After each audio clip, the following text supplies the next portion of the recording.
සර්ණයි සියලු දෙනාටම අපි විභංග ප්‍රකරණයේදී මග්ග විභංගය ගැන සාකච්ඡාව තමයි දැන් අපි පටන් ගත්තේ. මග්ග විභංගය දැන් අපි ඉස්සෙල්ලා කරේ බොජ්ජංග විභංගය. අපි විභංග 18න් මග්ග විභංගය කියන්නේ කීවෙනි විභංගයද? 11 වෙනි විභංගය. එතකොට තව තියෙනවා විභංග ඉදිරියට තව 7ක් කරන්න තියෙනවා. එතකොට මේ 11 වෙනි විභංග 11 වෙනි විභංගය මේ පෙළ ගස්සලා තියෙන හැටි විභංග ප්‍රකරණයේදී. විභංග ප්‍රකරණයේ ඉස්සලාම අපේ ලසිල් කළුබෝවිල මහත්මයා තීරු කළ දුන්නා ඔයගොල්ලන්ට සතිපට්ඨාන විභංගය. සතිපට්ඨාන විභංගයේදී ඉගෙනනවා කොහොමද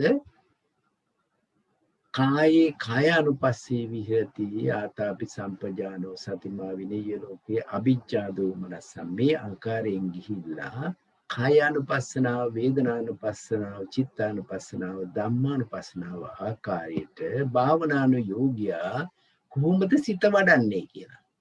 සිත වඩන භාවනානුයෝගියාගේ මේ කර්මස්ථාන 21ක් තුලින් තමයි ඒ සතිපට්ඨානෙ කරගෙන යනකොට. එතකොට කායානුපස්සනාවට 14යි ඊළඟට වේදනානුපස්සනාව එක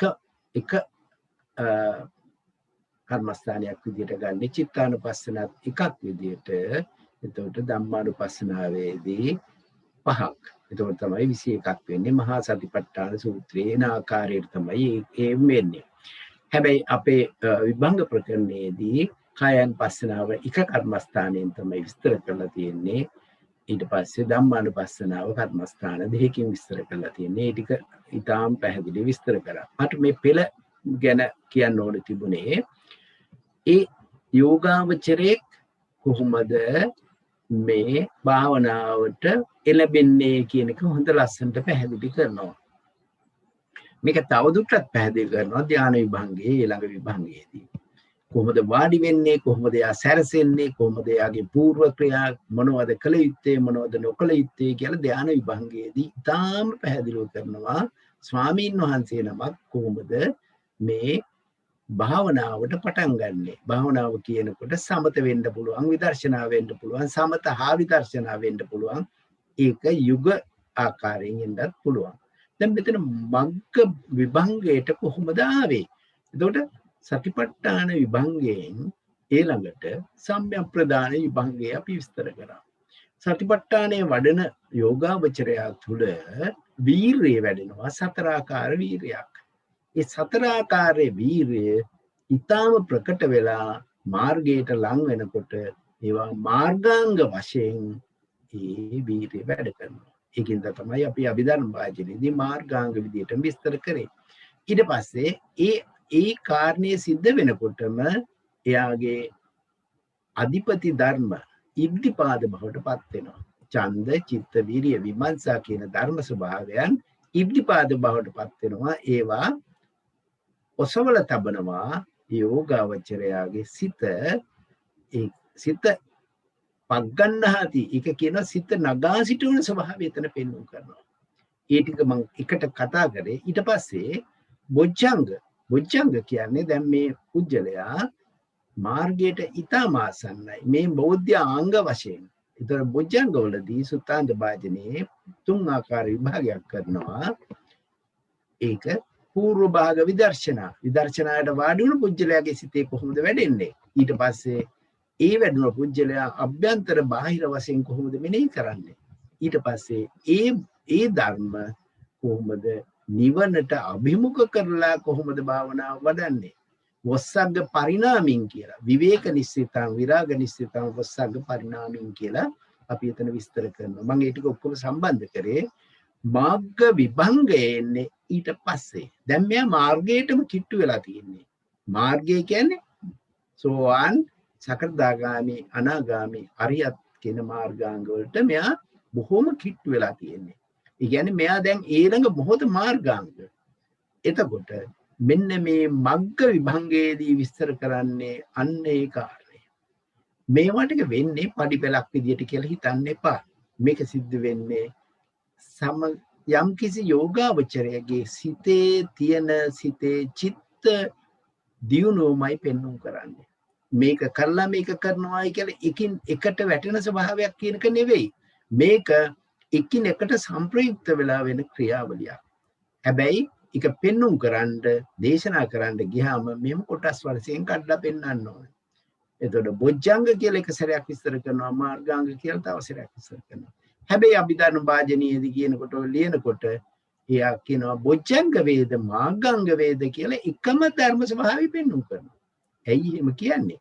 මේ ධර්ම දෙකේ එකිනෙකට තියෙන සම්බන්ධතාවය පෙන්වුම් කරන්නේ. එතකොට දැන් අපිට ඇවිල්ලා තියෙන්නේ මග්ග විභංගයට. මාර්ග මෙහි මාර්ගාංගයෝ. දැන් මෙතන මග්ග කියනකොට අර මාර්ගාංග 12 ගැන කල්පනා කරන්න එපා. මෙතන මග්ග කියන්නේ නිවනට අභිමුඛ කරන මාර්ගාංග 8යි. වෙන මුකුත් නෙවෙයි. ඒක මග්ග විභංගයේදී කියපු ආකාරයෙන් නෙවෙයි මෙතන මෙයා තල්ලු කරන්නේ නිවනටම අභිමුඛ කරන නිර්වාණයටම යන හැටි. ඒකින්ද මෙතන මාර්ගාංග 8යි. දැන් බලන්න මේ මාර්ගාංගයෝ විස්තර කරනවා සුත්තාන්ත වාජනීය. ඊට පස්සේ විස්තර කරනවා අභිධර්ම වාජනීය. ඊට පස්සේ පඤ්ඤපුච්චක. මෙන්න මේ ණය ක්‍රම තුනෙන්ම මේ මග්ග විභංගයේදී විස්තර කරනවා. මේක තමයි විභංග ප්‍රකරණයේදී ණය තුනකින් විස්තර කරන හැටි. සුත්තාන්ත වාජනීය, අභිධර්ම වාජනීය, පඤ්ඤපුච්චක. දැන් මේ විභාග වෙනවායි කියලා යලි සුත්තාන්ත වාජනීය දෙනයකින් විභාග වේ. ණය ක්‍රමක දෙකකින් විභාග කරනවා සුත්තාන්ත වාජනීය. හරියට සත්‍ය විභංගයේදී ආර්ය අෂ්ටාංග මාර්ගය විස්තර කරේ අන්න ඒ ආකාරයට. ඒකේ පළවෙනි ණය සත්‍ය විභංගයේදී නිරෝධගාමිනී පටිපදා නිर्देशේ කියන ලදසේය කියලා කියනවා. ඒකේ යම් කිසි ක්‍රමයකට කිව්වා නම් ඒ ක්‍රමයටමයි මෙතනත් කියන්නේ. දෙවැන්න භාවනා වශයෙන් දක්වන ලදී. දෙවැන්න හරියට අර බොජ්ජංග වල කිව්වේ වස්සග්ග පරිණාමීන් ස්වභාවය.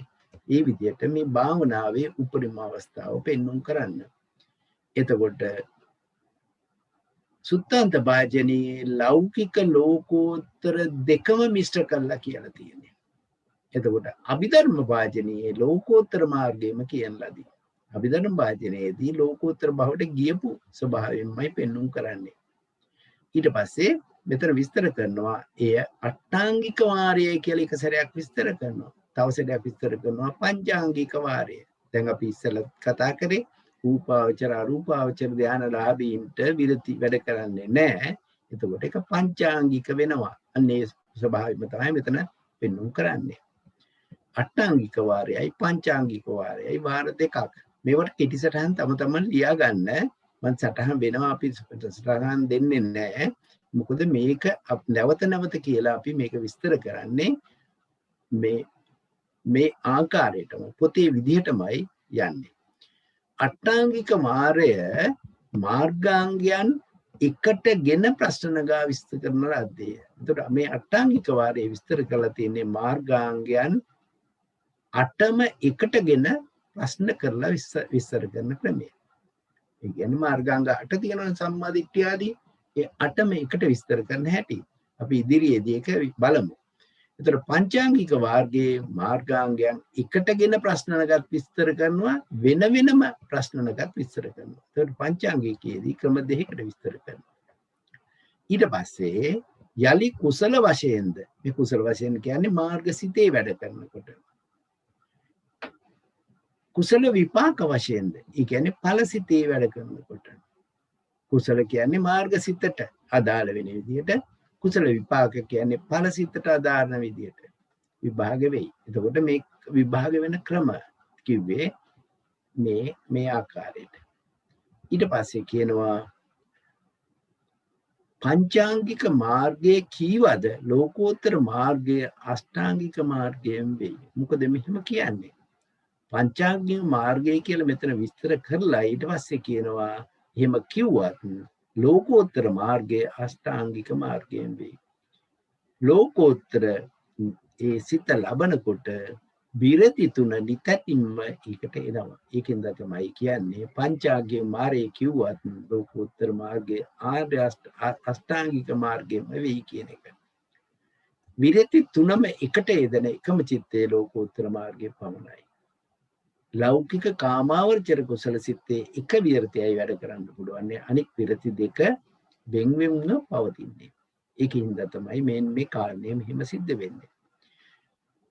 මේ කියන්නේ වාචා කම්මන්ත ආජීව යන මේ අංගයන් මාර්ග භාවනාවට పూర్ව භාගයේ සුපරිසුද්ධ බැවින් මෙහි නොකියන ලදී. ඒ කියන්නේ මේ රූපාවචර අරූපාවචර ධානලාභීන්ගේ සිත ඒ චිත්ත පාරිශුද්ධය කරනවත් එක්කම ඒගොල්ලෝ සීල පාරිශුද්ධයටත් පැමිණිලා. චතු පාරිශුද්ධ සීලයෙන් යුක්තයි. චතු පාරිශුද්ධ සීලයෙන් යුක්ත නම් එයාට සම්මා වාචා සම්මා කම්මන්ත සම්මා ආජීව කයින් වචනයෙන් කය වචනයෙන් ඇති වෙන අකුසල් වෙන්නේ නැහැ. අන්න ඒ කාරණේ නිසා තමයි පංචාංගික කියලා කියන්නේ. ඊට පස්සේ සුත්තාන්ත භාජනයේදී අරියෝ අට්ටංගෝ මග්ගෝ කියලා විස්තර කරාට අභිධර්ම භාජනයේදී අරියෝ කියන්නේ නැතුව අට්ටංගිකෝ මග්ගෝ කියලාම කියනවා. මේක සච්චේ බංගේදීත් අපි මේ විදිහටම තමයි විස්තර කරේ. ඒවා ආර්යමයි කියන එක තමයි මෙතන කියන්නේ. මේ කාරණේ තේරුම් ගන්න. සුත්තාන්ත භාජනයේ ලෞකික ලෝකෝත්තර මිශ්‍ර මාර්ගාංගයෝ කියලාදී. ඒ කියන්නේ ලෞකික භාවයේ ලෝකෝත්තර භාවයට යන පුජ්‍යලෙක් ලෞකික භාවයේ ඉඳන් තමයි යන්නේ. යන ක්‍රමේ පැහැදිලි කරන තැන තමයි සුත්තාන්ත භාජනය. අභිධර්ම භාජනයේ පඤ්ඤ පුච්චකේ තියෙන ලෝකෝත්තර මාර්ගාංගයෝමයි. ඒ කාරණේ තමයි එතන පැහැදිලි කරන්නේ. අපි යමු ඡේදවලට. අපි මේක සාකච්ඡාවක් විදිහට කරමු. මග්ග විභංග. සුත්තන්ත භාජනයේ අරියෝ අට්ටංගිකෝ මග්ගෝ කියලා අභිධම්ම භාජනයේ අට්ටංගිකෝ මග්ගෝ කියලා කියන එකේ විශේෂ මොකක් හරි වෙනසක් තියෙනවා. ඒක මෙහෙමයි. අභිධර්ම වාජනයේදී ආර්ය භාවයේ ප්‍රකාශ නොකරට ඒක ආර්යමයි කියලා ඒක තමයි විස්තර කරන්නේ, වෙන දෙයක් නෙවෙයි. එතන විශේෂයක් දැක්විය යුතු නැහැ. ඒ කාරණේ ආර්යමයි කියන එක තමයි එතන කිව්වේ. එතකොට සුත්තාන්ත වාජනයේදී ආර්ය අෂ්ටාංගික මාර්ගයේ කියලාමයි ඒක නම් කරන්නේ. අභිධර්ම වාජනයේ අට්ටංගිකෝ මග්ගෝ කියලාමයි කියන්නේ. ඒක දෙකම ආර්ය අෂ්ටාංගික මාර්ගමයි. නම තිබුණාට ඒක ගන්න එපා. එතකොට හරි පැහැදිලි. අභිධර්ම වාජනයේ කිව්වත් ආර්ය අෂ්ටාංගික මාර්ගයේ වෙයි. වෙනම ආර්ය භාවයක් ප්‍රකාශ කරන්න ඕනේ නැති නිසා එහෙම අභිධර්ම වාජනයේ අට්ටංගිකෝ මග්ගෝ කියලාමයි විස්තර කරන්නේ. මෙතන බලන්න මග්ග විභංගය. මේ 554 ආර්ය අෂ්ටාංගික මාර්ගයේ වෙයි. මෙසේ සම්මා දිට්ඨිය, සම්මා සංකප්පය, සම්මා වචනය, සම්මා කම්මන්තය, සම්මා ආජීව, සම්මා වායාම, සම්මා ස්මෘති, සම්‍යක් සමාධි. මේ ටික මම මේ ටික යන්න ඉස්සෙල්ලා මේ ගැන අදහසක් කියන්න පුළුවන්ද කාට? මොකද්ද මේ සම්මා දිට්ඨිය කියන්නේ? චතුරාර්ය සත්‍ය පිළිබඳ අවබෝධය. ඔව්. නැත්තම් අපි සම්මා දිට්ඨි කියනකොට අපි මේ සම්මා දිට්ඨි කියනකොට අපි ඔයගොල්ලෝ ඉගෙනගෙන තියෙනව නේද? ලෞකික සම්මා දිට්ඨි, ලෝකෝත්තර සම්මා දිට්ඨි කියලා දෙකක්. ඉගෙනගෙන තියෙනව නේද? තියෙනවා සර්. මොකද්ද ලෞකික සම්මා දිට්ඨි කියන්නේ? අර දසවස්තුක සම්මා දිට්ඨිය. දසවස්තුක සම්මා දිට්ඨිය. දසවස්තුක සම්මා දිට්ඨිය. දැන් දසවස්තුක සම්මා දිට්ඨිය කියන්නේ බෞද්ධයෙක් වෙන්න තියෙන මූලික සුදුසුකම. මම එහෙම කියන්නේ දසවස්තුක සම්මාදිට්ඨියෙන් නැති පුජ්‍යලයක් නිවන් මාර්ගයට ප්‍රවිෂ්ඨ වෙන්නෙම නැහැ. එයා යන්නේ ඒ දසවස්තුක සම්මාදිට්ඨිය තියෙන්නේ මොකද්ද? මොනවද අංග 10 කියන්න පුළුවන්ද? මහත්මියකට කියන්න පුළුවන්ද? මූල වචනේ කියන්න පොඩ්ඩක් මතක නැහැ.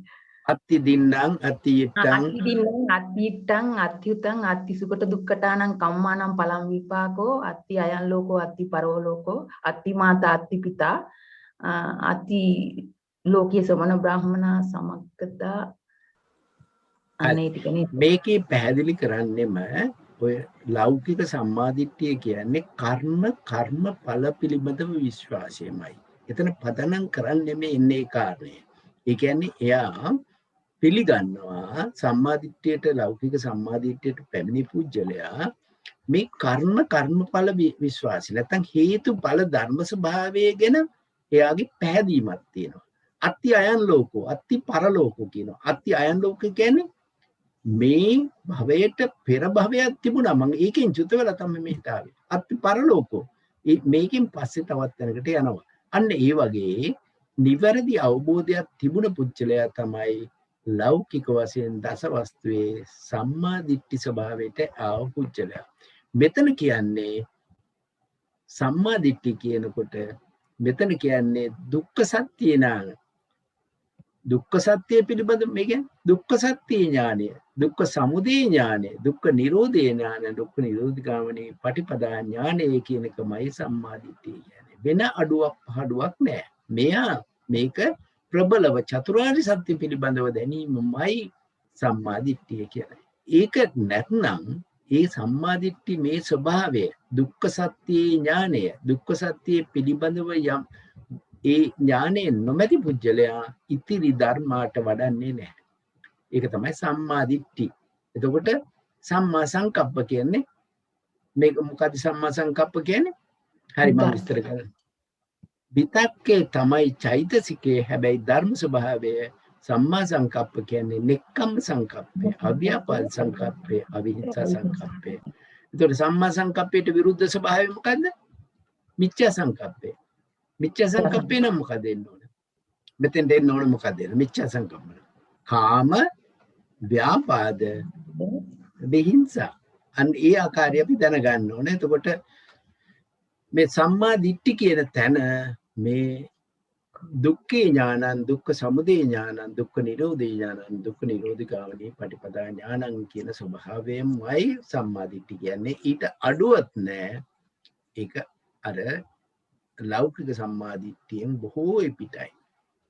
ඊට පස්සේ සම්මා සංකප්ප කියන්නේ නෛෂ්ක්‍රම්‍ය සංකල්පය, අව්‍යාපාද සංකල්පය, අවිහිංසා සංකල්පය කියන ස්වභාවයමයි. ඊට පස්සේ සම්මා වචනේ කියනකොට මේ සම්මා වචනේ කියන තැන බොහෝ මිනිස්සු හිතනවා හොඳ වචන කතා කිරීම සම්මා වාචා කියලා. මොකද්ද සම්මා වාචා කියන්නේ? මුසාවාදා, පිසුනා වාචා, පරුසා වාචා, සම්ප්‍රප්ලාපා ඒ වගේ විරමණය වීම. ඒ වගේ විරමණයමයි මේක. විරමණය කියන්නේ වැලකීමේ ස්වභාවය. වැලකීමේ ස්වභාවය ක්‍රම තුනකින් එන්න පුළුවන්. අපි ඉගෙනගෙන තියෙනවානේ ආරති විරති පටිවිරති කියලා. එතකොට මේ වැරදි වචනයක් කීමට කැමැත්තක්ම නැහැ. එයා ආරති රතියක් නැහැ. එයා ඒකෙන් ඒ වැරදි වචනයකට මුසාවාදේ, පිසුනාබස්, පරස්බස්, සම්ප්‍රප්ලාප කීමට රුචියක් නැති බව ආරති. ළඟට විරති කියන්නේ ඒකේ වෙන්වීම කරන්නේ. මේ වෙන්වීම කියන ස්වභාවය. ඇහෙන්නේ නැද්ද? එහෙනවා සර්. වෙන්වීමේ ස්වභාවය, විරති ස්වභාවය තමයි මෙතන පෙන්වුම් කරන්නේ. විරති කියලා. එතකොට මේ ඒ වචනයෙන් කරන වැරදි තුනෙන් වෙන්වීම. ඒක හරියට විස්තර කරනවා නම් අපි ඊළඟ එකට ගිහිල්ලා ඒක විස්තර කරමු. ඊළඟට සම්මා කම්මන්ත කියන එකට සතුන් මැරීමෙන්, අයිනාදයෙන්, වරදවා හැසිරීමෙන් වෙන්වීම. දැන් මේ වෙන්වීම කියන කාර්යය සිද්ධ වෙන්න ඕන. මේක ශක්තියක් වගේ. යම්කිසි පුජ්‍යලයකුන්නේ సంతානයේ තුල උපදින්නා වූ කුසල ශක්තියක්. මේක නිකන් වාඩි වෙලා ඉන්නකොට සතුන් මරන්නෙත් නෑ, එයා හොරකම් කරන්නෙත් නෑ, වරදවා හැසිරෙන්නෙත් නෑ. එතකොට කුසලෙ වැඩෙනවද? කොහොමද එනම් කුසලෙ වැඩෙන්නේ? චේතනා සහගතව වැළකීම. අවස්ථාවක් පැමිණි කල්හි දැන් අපි හිතමු මේ යම්කිසි සතෙක් අපි හිතමු පත්තෑයක් ගෙට එනවායි කියලා. පත්තෑයක් ගෙට එනකොට එක පුජ්‍යලයකට හිතනවා මෙයා මගේ ගෙට එන්නේ, මෙයාව අයින් කරන්න ඕන, තලන්න ඕන, මුකුත් කරන්න ඕන කියලා. තවත් එක්කෙනෙක් කල්පනා කරනවා නෑ මෙයාව මෙයාට හිංසා කරන්න හොඳ නෑ කියලා.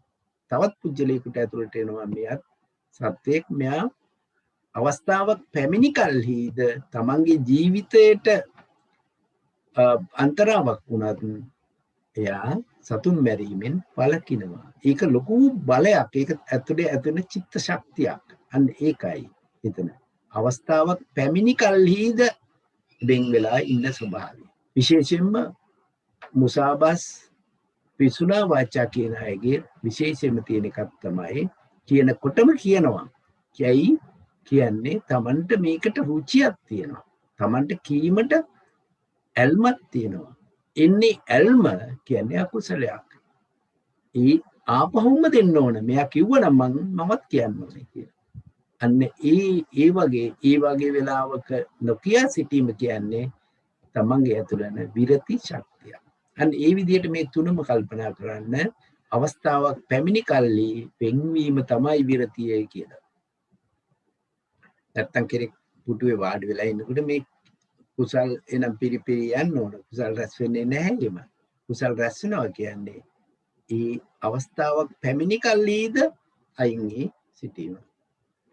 මිච්ඡා ආජීවත් ඒ විදිහට මිච්ඡා ආජීව කියනකොට මේ සස්නේ ආර්ය ශ්‍රාවක තෙමේ ඒ භික්ෂුන් වහන්සේලා තියෙන මිච්ඡා ආජීව උගනාලපනානේ විත්තිකාදී වැරදි ආජීවයන් අගෝචර සම්පන්න ස්ථාන වලට යෑම ඒ වගේ වෙන්වීම. එතකොට ගිහි අයගෙන තියෙන වැරදි වෙලදාම් වලින් වෙන්වීම ඒ ක්‍රියාකාරකම්. එතකොට ආජීවය මේ වචනෙන් කරන වැරද්දත් කයින් කරන වැරද්දත් නොකර වෙන් වෙන ගමන්ම අර වැරදි වෙලදාම් වෙන්වීම තමයි සම්මා ආජීව. ඒතර භික්ෂු පක්ෂයේ තියෙනවා බොහෝ කරුණු තියෙනවා. උගනාලපනා නේමිත්තිකා ආදී ඒ ආජීවයේ කරගන්නා ක්‍රම වලින් වෙන්ව සිටීම. එතකොට මෙතන සම්මා වායාම කියන තැන අපි දන්නවා. මෙතන සම්මා වායාම කියනකොට විස්තර කරන්නේ නැවතත් මොකද්ද? සම්‍යක් ප්‍රදාන වීරියමයි.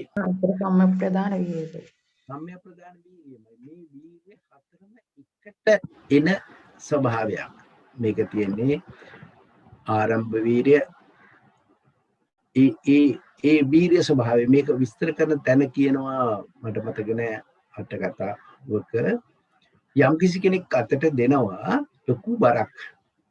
ලොකු බර තියෙන වස්තුවක් දීලා එයාට කියනවා ඒක අරගෙන දැන් ඒ වස්තුව ගන්න ඕන. බිම තියෙන වස්තුව අරගෙන අතට ගත්තන් පස්සේ එයාට කියනවා තව ඉහළට නගින්න. දැන් වස්තුවත් අරන් ඉහළට නගින්නවා. එතකොට එයා කාර්ය තුනක් කරනවා. එකක් ආරම්භ කරන්න ඕන. ආරම්භය ගන්න ඕන. මේක එසවීමට. ඊට පස්සේ ඔසවීමට ගත්ත පුජ්‍යලයා බිමට නොවැටි තබා ගැනීමේ ස්වභාවය. ඒක පවත්වා ගැනීමේ වීර්යයක් කරන්න ඕන. ඊට පස්සේ තව දුරටත් තැනකට අරන් යෑමේ වීර්ය කරනවා. අන්න ඒ වගේ මේක දකින්න මේ පටන් ගත්ත වීර්යය නවත්තන්නේ නැතුව එක දිගට යන ස්වභාවය තමයි මේ සතර ආකාර සම්‍යක් ප්‍රදාන වීර්යය. ඒතකොට සම්මා වායාම කියපු තැන සම්‍යක් ප්‍රදාන වීර්යමයි විස්තර කරන්න ඕන. ඒක කියනකොට මේ කත්තු කම්මැදා කුසල ඡන්දේ උපදවයි අර සම්‍යක් ප්‍රදාන වීර්යය විස්තර කරපු ආකාරයටමයි විස්තර කරන්න ඕන. එතකොට සම්මා සතිය කියපු තැන සම්මා සතිය කියන්නේ සතර සතිපට්ඨානෙමයි. යා කය අනුව බලමින් නැත්තම් වේදනා නවාකාර වේදනාව එහෙම නැත්තම් 16 ආකාර චිත්තය මෙනෙහි කරමින් තමන්ගේ සතිය පිහිටවනවා. හැබැයි සතිය පිහිටවන්නේ අවිජ්ජා දෝමනසං අවිද්‍යාව සහ දෝමනස්සේ දුරු කොට. ඒ කියන්නේ ඇලීමෙන් සහ ගැටීමෙන් තොරව විමසීම කරන්නේ තමන්ගේ කය පිළිබඳ සිහිය පවත්වා ගැනීමෙන් කය විනිශ්චය නැත්තම් තමන්ගේ චිත්තේ විනිශ්චය නැත්තම් මේ වේදනාව අනුව බලමින් වෙසෙනවා. එතකොට මෙතන කියන්නේ සතර සතිපට්ඨානෙමයි සම්මා ස්තුතිය කියන තැන. ඊට පස්සේ සම්මා සමාධිය කියලා කියන්නේ මොකක්ද එතකොට? ඒකාග්‍රතාව. සම්මා ධ්‍යාන සමාධිය හතර. කියන ධ්‍යාන ධ්‍යාන. හතර. ධ්‍යාන ධ්‍යාන හතර. හතරමයි. ධ්‍යාන හතරමයි. චතුර්ථ ධ්‍යාන. ධ්‍යාන හතරමයි සම්මා සමාධිය කියන්නේ. සම්මා සමාධිය කියන විස්තර කරන තැන මෙතන විස්තර කරන්නේ බලන්න මේ සස්නේ මහානතම කාමයන්ගෙන් වෙන්ව අකුසලයන්ගෙන් වෙන්ව විතක්ක ਵਿਚාර සහිත වූ විවේකයෙන් හටගත් ප්‍රීති සුඛ ඇති ප්‍රථම ධානයට පැමිණ විසෙයිද. ඒකත් සම්මා සමාධිය. ඊළඟට විතක්ක ਵਿਚාරය සංසිඳීමෙන් ද්විතීය ධානයට පැමිණ විසෙයිද. ඊළඟට තෘතීය ධානයට පැමිණ විසෙයිද. චතුර්ථ ධානයට පැමිණ විසෙයිද. මේ සියල්ලම සම්මා සමාධිය. මේ ඕනම සමාධියකින් එයා මාර්ගය ලබන්න පුළුවන්. මාර්ගය ඒකෙන් හින්දා 40 ආකාර මාර්ග සිත්යක් පහළ වෙන්නේ අපිට.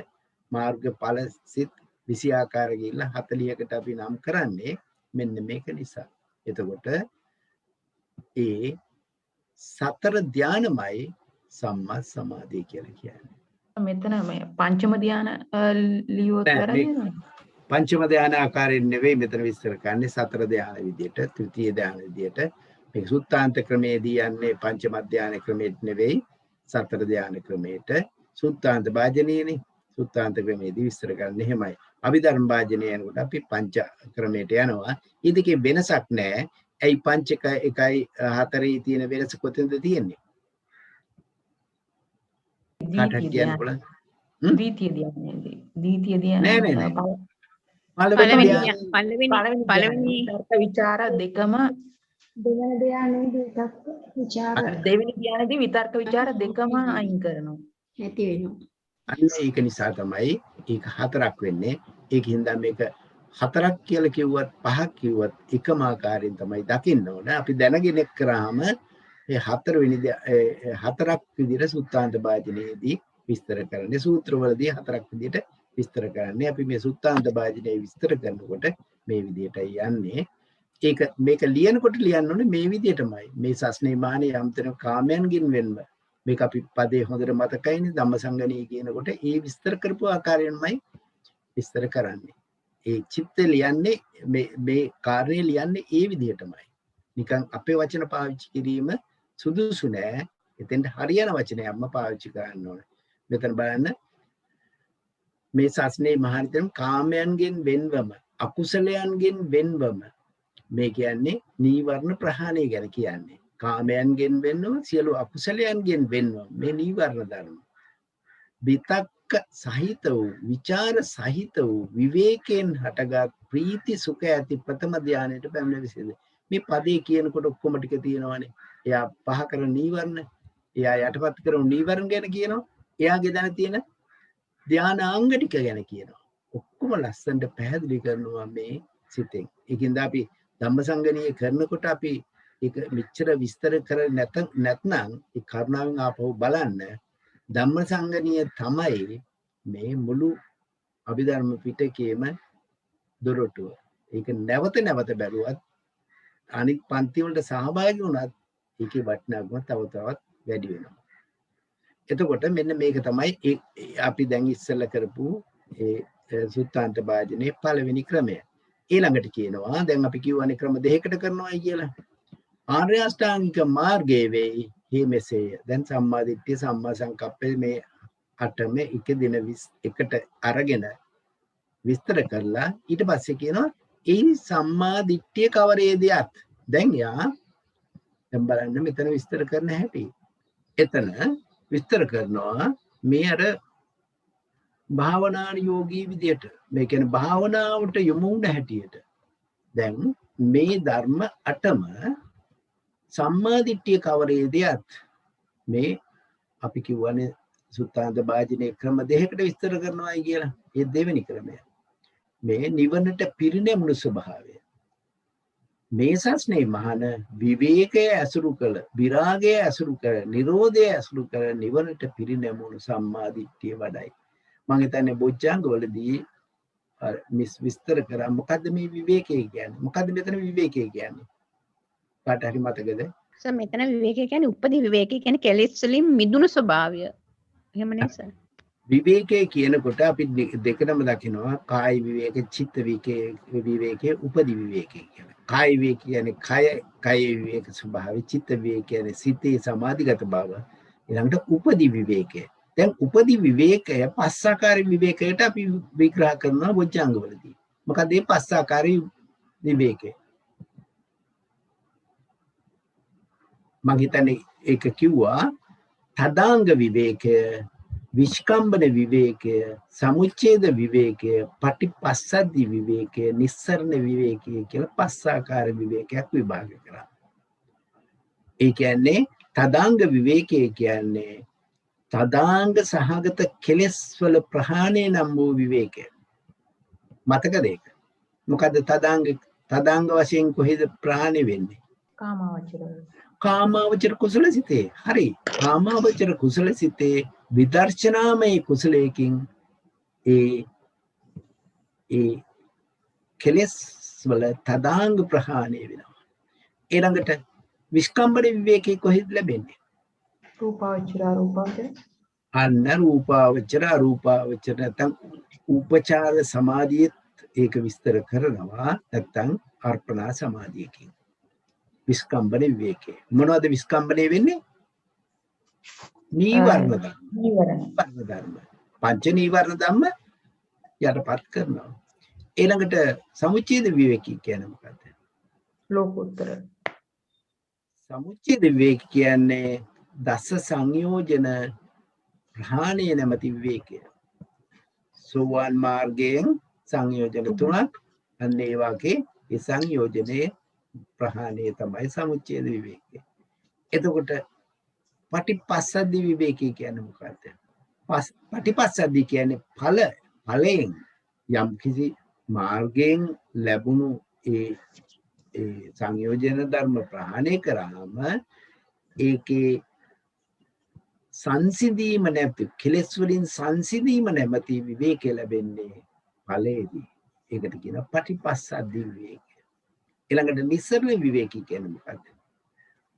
මේ කාරණේ මම හිතන්නේ අපි රටකතාවෙන් පෙන්නුවා. ප්‍රත්‍යක්ෂ නිස්සරණ කියන්නේ නිවනට පැමිණුණා කියන සියලු දේම මිදුණා කියන ස්වභාවය. ඉන්න බලන්න ඒක මම අරගෙන තියෙනවා නම් මට පෙන්වන්න පුළුවන්. අර මුජ්ජංග එතන ප්‍රත්‍යවේක්ෂා කියන වචනේ ගන්න පුළුවන්ද? ප්‍රත්‍යවේක්ෂා කරන්නේ ඒ වෙලාවේ ප්‍රත්‍යවේක්ෂාව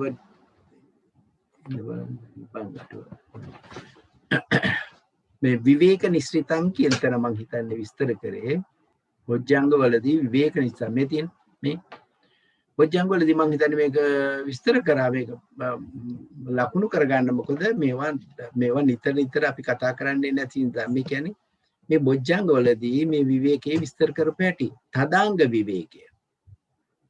ඊළඟට තදාංග විවේක ඊට පස්සේ ඒක අට කතාවේ කීවෙනි පිටුවද?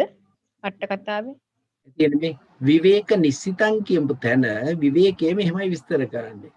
තදාංග විවේකය, විස්කම්බන විවේකය, සමුච්ඡේද විවේකය, පටිපස්සද්ධි විවේකය, නිස්සරණ විවේකයයි පංචවිධ වේ. එහි තදාංග විවේකය කියන්නේ විපස්සනාවයි. විපස්සනාවේදී වෙන්නේ ඒක. ඒ කියන්නේ කාමාවචර කුසල සිතකින්. විස්කම්බන විවේකේ නම් අෂ්ට සමාපත්තියෙන් වෙල සිද්ධියයි. අෂ්ට සමාපත්තියේදී වෙන්නේ සමත ධාන වලින් වෙන නීවරණ වල යටපත් කිරීම.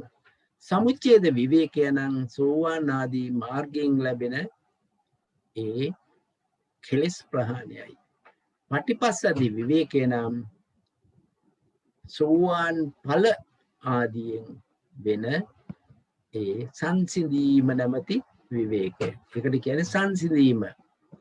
ඊළඟට නිස්සරණ විවේකේ නම් සියලු නිමිති අත්හල නිවනයි. කියන්නේ මෙයා සියලු සර්ව ප්‍රකාරයෙන්ම නිමිති අත්හල බව තමයි නිස්සරණ විවේකේ. මේ වචන පාවිච්චි වෙනවා. මෙසේ පස්විද විවේකයෙන් නිස්ෘත වීම විවේක නිස්ෘතං කියලා කියනවා. විවේක නිස්ෘතං කියන තැන මෙන්න මේ ගැඹුර දකින්න. මේක බොජ්ජංග වලදීත් විස්තර කරනවා. ඊට පස්සේ මාර්ගාංග වලදත් විස්තර කරනවා. මම එහෙමනම් දැන් අපිට වෙන මොන හරි ප්‍රශ්නයක් තියෙනවද? එහෙම නැත්නම් හරි. මෙතන කියලා තියෙන්නේ මේ සුත්තාන්ත භාජනයේ අවසන් කරලා තියෙන්නේ භාවනා වශයෙන් මේ මාර්ගාංග 8 මේ සස්නේ මහාන විවේකයේ අසුර කර විරාගය අසුර නිරෝධය අසුර නිවනට පිරිනැමුණු සම්මාදිට්ඨිය වඩයි. සම්මා සංකල්පේ වඩයි, සම්මා වාචා වඩයි, සම්මා කම්මන්තේ වඩයි, සම්මා ආජීවය වඩයි, සම්මා වායාම වඩයි, සම්මා ස්මෘතිය වඩයි. විවේකයේ විරාගයේ අසුරු කර නිරෝධය අසුරු කර නිවනට පිරිනැමුණු සම්මා සමාධිය වඩයි කියලා එතනින් විස්තර කරලා අවසන් කරනවා. මෙතනින් යාට තියෙන්නේ අභිධර්ම භාජනය. මෙතන ඉඳන් අභිධර්ම භාජනයේ විස්තර විභාගයේ විද්‍යාරත්න මහත්මිය විසින් ඉදිරියට කරගෙන යනවා ඇති. සියලු දෙනාටම තෙරුවන් සරණයි. සරණයි සර්. ගොඩක් පිං. තෙරුවන් සරණයි සර්. තෙරුවන් සරණයි සියලු දෙනාටම. තෙරුවන් සරණයි මැඩම්. මග්ග විභංගයේ සුත්තාන්ත භාජනීය ණය ක්‍රමය දැන් අවසන් කරේ. දැන් අපි එන්නේ අභිධර්ම භාජනීය ණය ක්‍රමය. අභිධර්ම භාජනීය ණය බලන් කතා කරන්න ඉස්සෙල්ලා අපි යමු සංඥාපනයට. සංඥාපනයේ අභිධර්ම භාජනීය ණය විභාගය මග්ග විභංගයේ කොයි ආකාරයට විස්තර කරලා තියෙන කියලා කරාද නෑ නේද? කරේ නෑ මැඩම්. නේද? හරි අපි මෙතන ඉඳන් බලමු. මේ තියෙන්නේ කරා. හරි අපි තව ටිකක් මතක් කරගමු. එතකොට මෙතන ඉඳන් තියෙන්නේ දැන් මේ මග්ග විභංගයේ මේ පෙන්නන්නේ සංඥාපනය පළවෙනි පොත. පළවෙනි පොතේ මග්ග විභංගයේ සංඥාපනය. එතකොට මෙතනදී කොයි ආකාරයටද විනාඩියක් කියන්නේ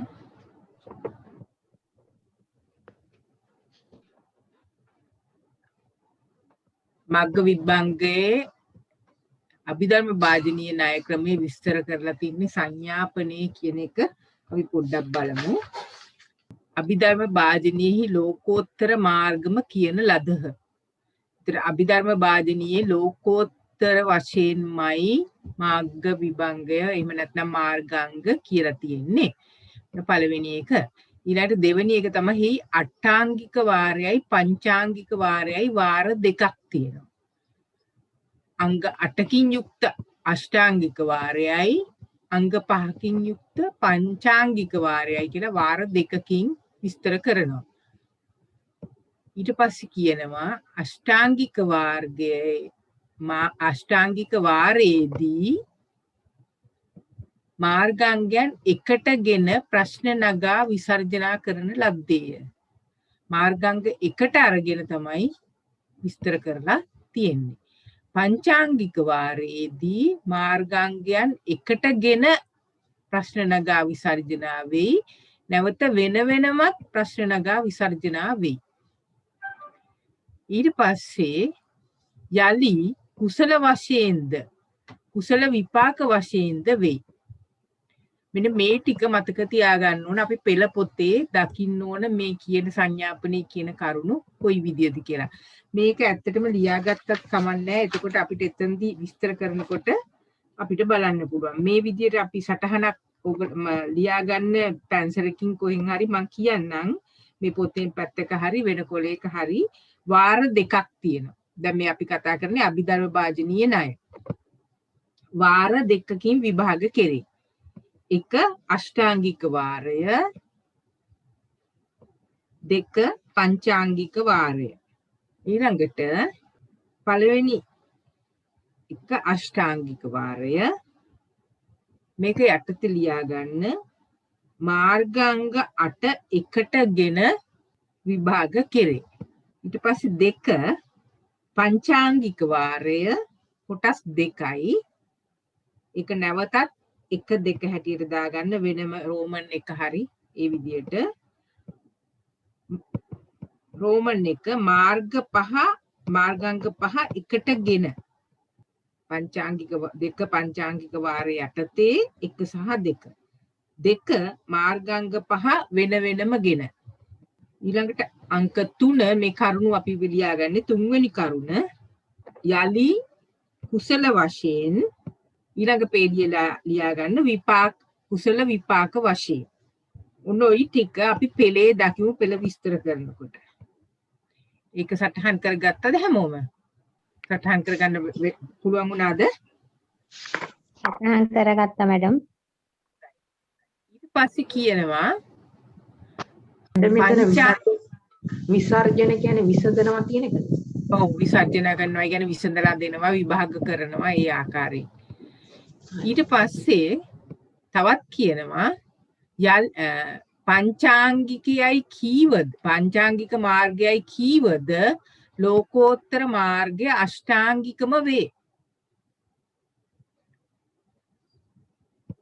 පංචාංගික කියලා ඊ අෂ්ටාංගික කියලා වාර දෙකක් තිබුණට පංචාංගික වාරයත් ලෝකෝත්තර මාර්ගය අෂ්ටාංගිකම වෙනවා.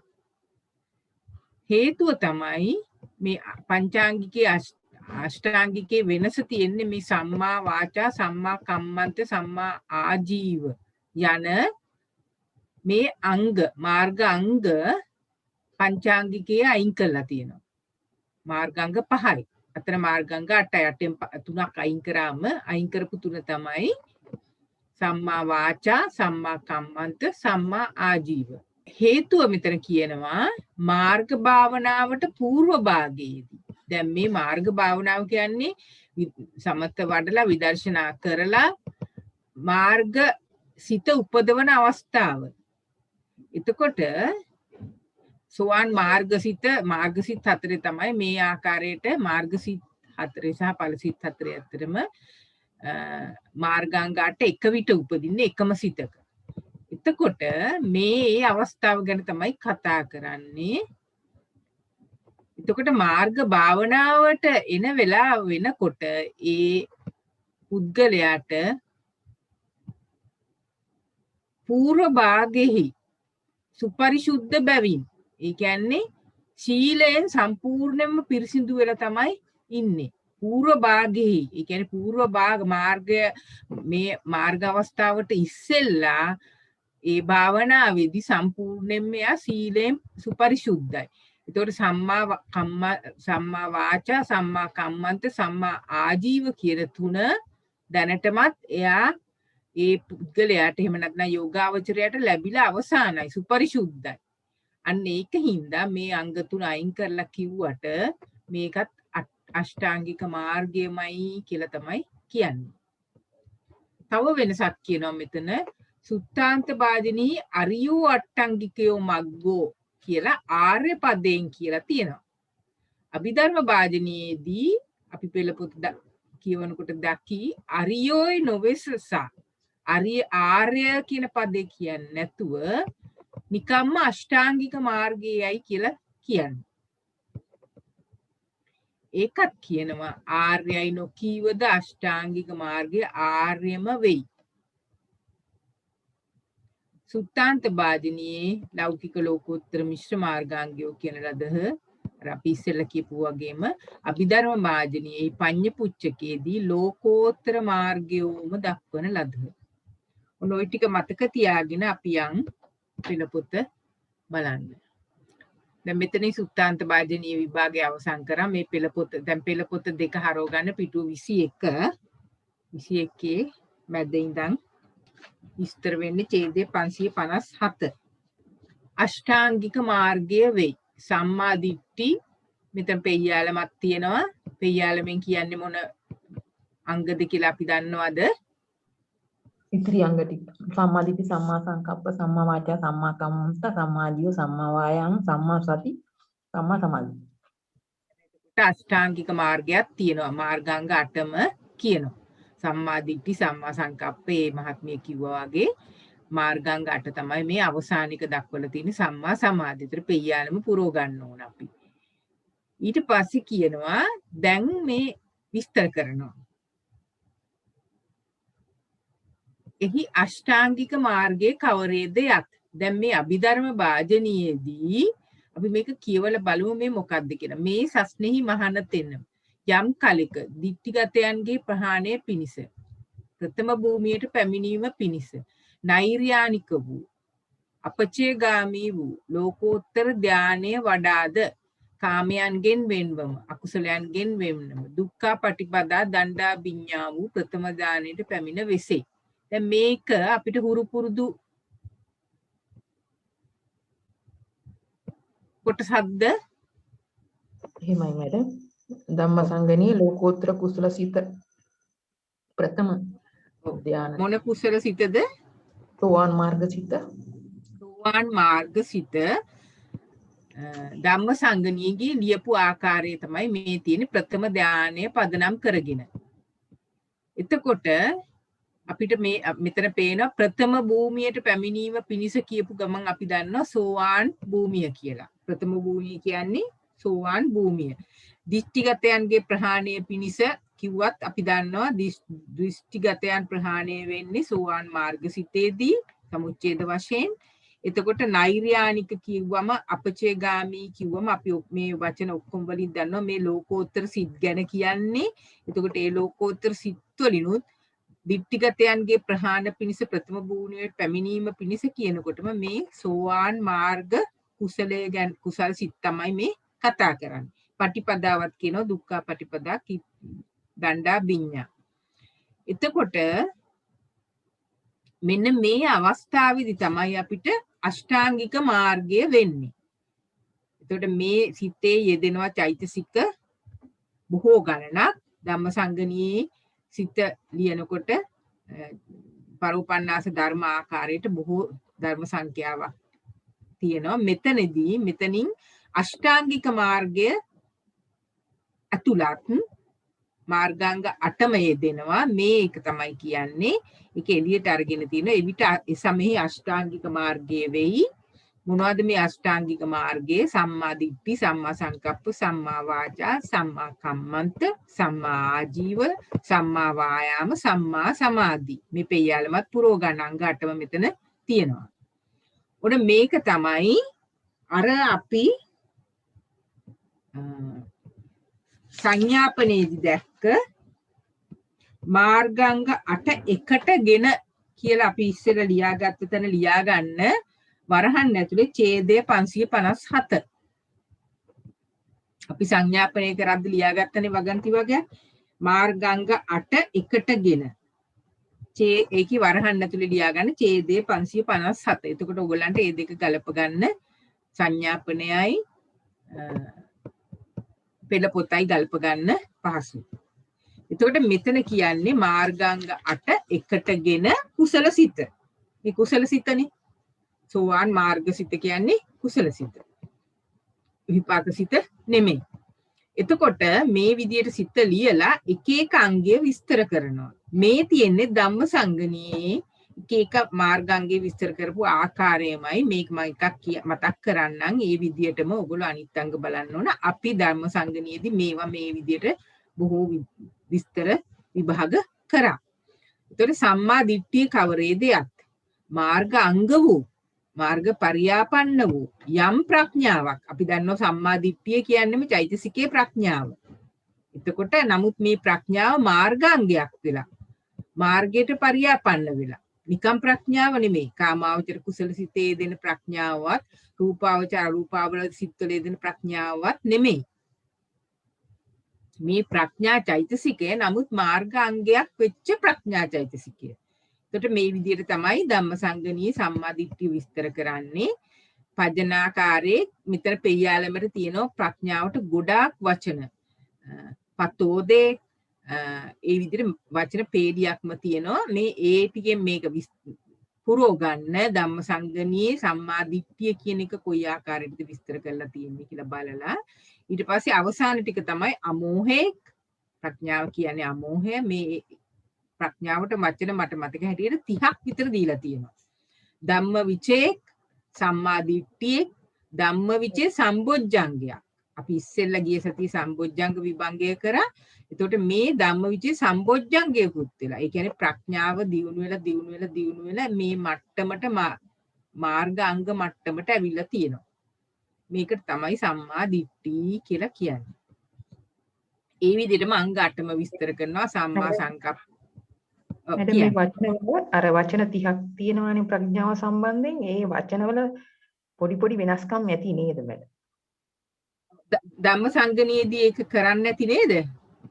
කරා පොඩ්ඩක් මතක තියාගන්න සමහර ඒවා තියෙනවා මේ පොළවසේ පැතුරුණු ප්‍රඥාව.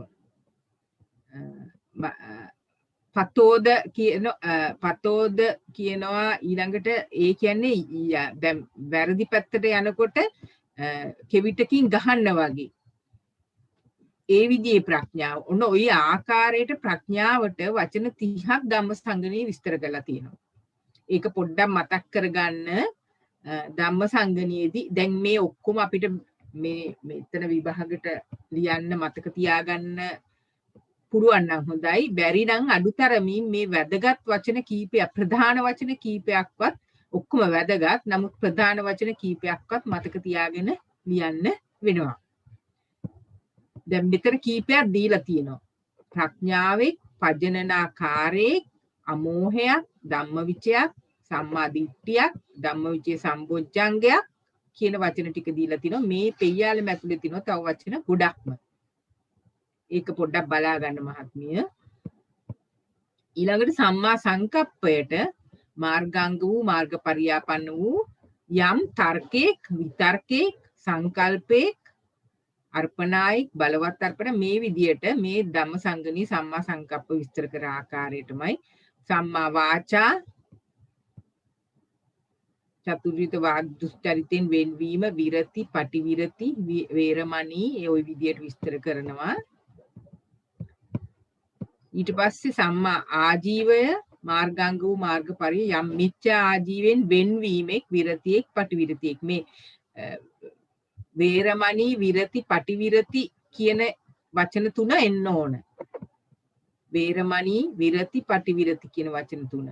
එතකොට ඒ විදිහටම සම්මා වායාම, සම්මා සති, සම්මා සමාධි. දැන් මේක එකක් මතක තියාගත්තම ඒ චෛතසිකයේ එහෙම නැත්නම් ඒ අංගයේ හැටියට අනිත් ටික සම්පූර්ණ කරගන්න පුළුවන්. එතකොට මේක තමයි අර අපි සංඥාපනයේදී දැක්ක මාර්ගාංග 8 එකටගෙන කුසල පැත්තේ විභාගය. කුසල කියන්නේ මාර්ගසිතේ සෝවාන් මාර්ගසිත. මේ ආකාරයටම සකදාගාමි මාර්ගසිත, අනාගාමි මාර්ගසිත, අරහත් මාර්ගසිත හතරටම ලියන්න ඕන. පෙළ පොතේ ඒවා දක්වලා නැහැ. ඊළඟට 558 බලන්න. අපි එතන සංඥාපනයේදී දැක්ක දෙවැනි එක මාර්ගාංග 5 එකටගෙන. ඔන්න ඒ ලියපු තැන ලියා ගන්න වරහන් යටතේ ඡේදය 558. දැන් මේ කියන්නේ මාර්ගාංග 5 එකටගෙන. ඉස්සෙල්ලා 8 එකටගෙන දැන් 5 එකටගෙන. පංචාංගික මාර්ගයේ වෙයි. සම්මා දිට්ඨි, සම්මා සංකප්ප, දැන් මෙතන සම්මා වාචා, සම්මා කම්මන්ත, සම්මා ආජීව විරති තුන නැහැ. සම්මා වායාම, සම්මා සති, සම්මා සමාධි කියන 5 විතරයි තියෙන්නේ. හැබැයි අපිට කිව්වා මේවා පූර්ව භාගයේදී සර්ව සම්පූර්ණ කරගත්ත හින්දා මෙතනදී සඳහන් වෙන්නේ නැහැ. නමුත් මේකත් අෂ්ටාංගිකමයි කියලා. එතකොට අර විදියටමයි පංචාංගික මාර්ගයේ කවරේදයක් මේ ශාස්ත්‍රයේ මහාන යම් කාලයක දෘෂ්ටිගතයන්ගේ ප්‍රහාණය ප්‍රථම භූමියට පැමිණීම පිණිස නෛර්යානික වූ අපචේගාමී වූ ලෝකෝත්තර ධානයේ වඩාද මේ ටික එහෙමමයි. එකල පංචාංගික මාර්ගය වෙයි සම්මා දිට්ඨි, සම්මා සමාධි. අංග 5ම දක්වලා තියෙනවා. එතකොට මේ අර මං ඉස්සෙල්ලා කියපු එක නැවතත් කියන්නම්. මේ තියෙන්නේ මාර්ගාංග 5 එකටගෙන. අපි සංඥාපනදී දැක්ක විස්තරය.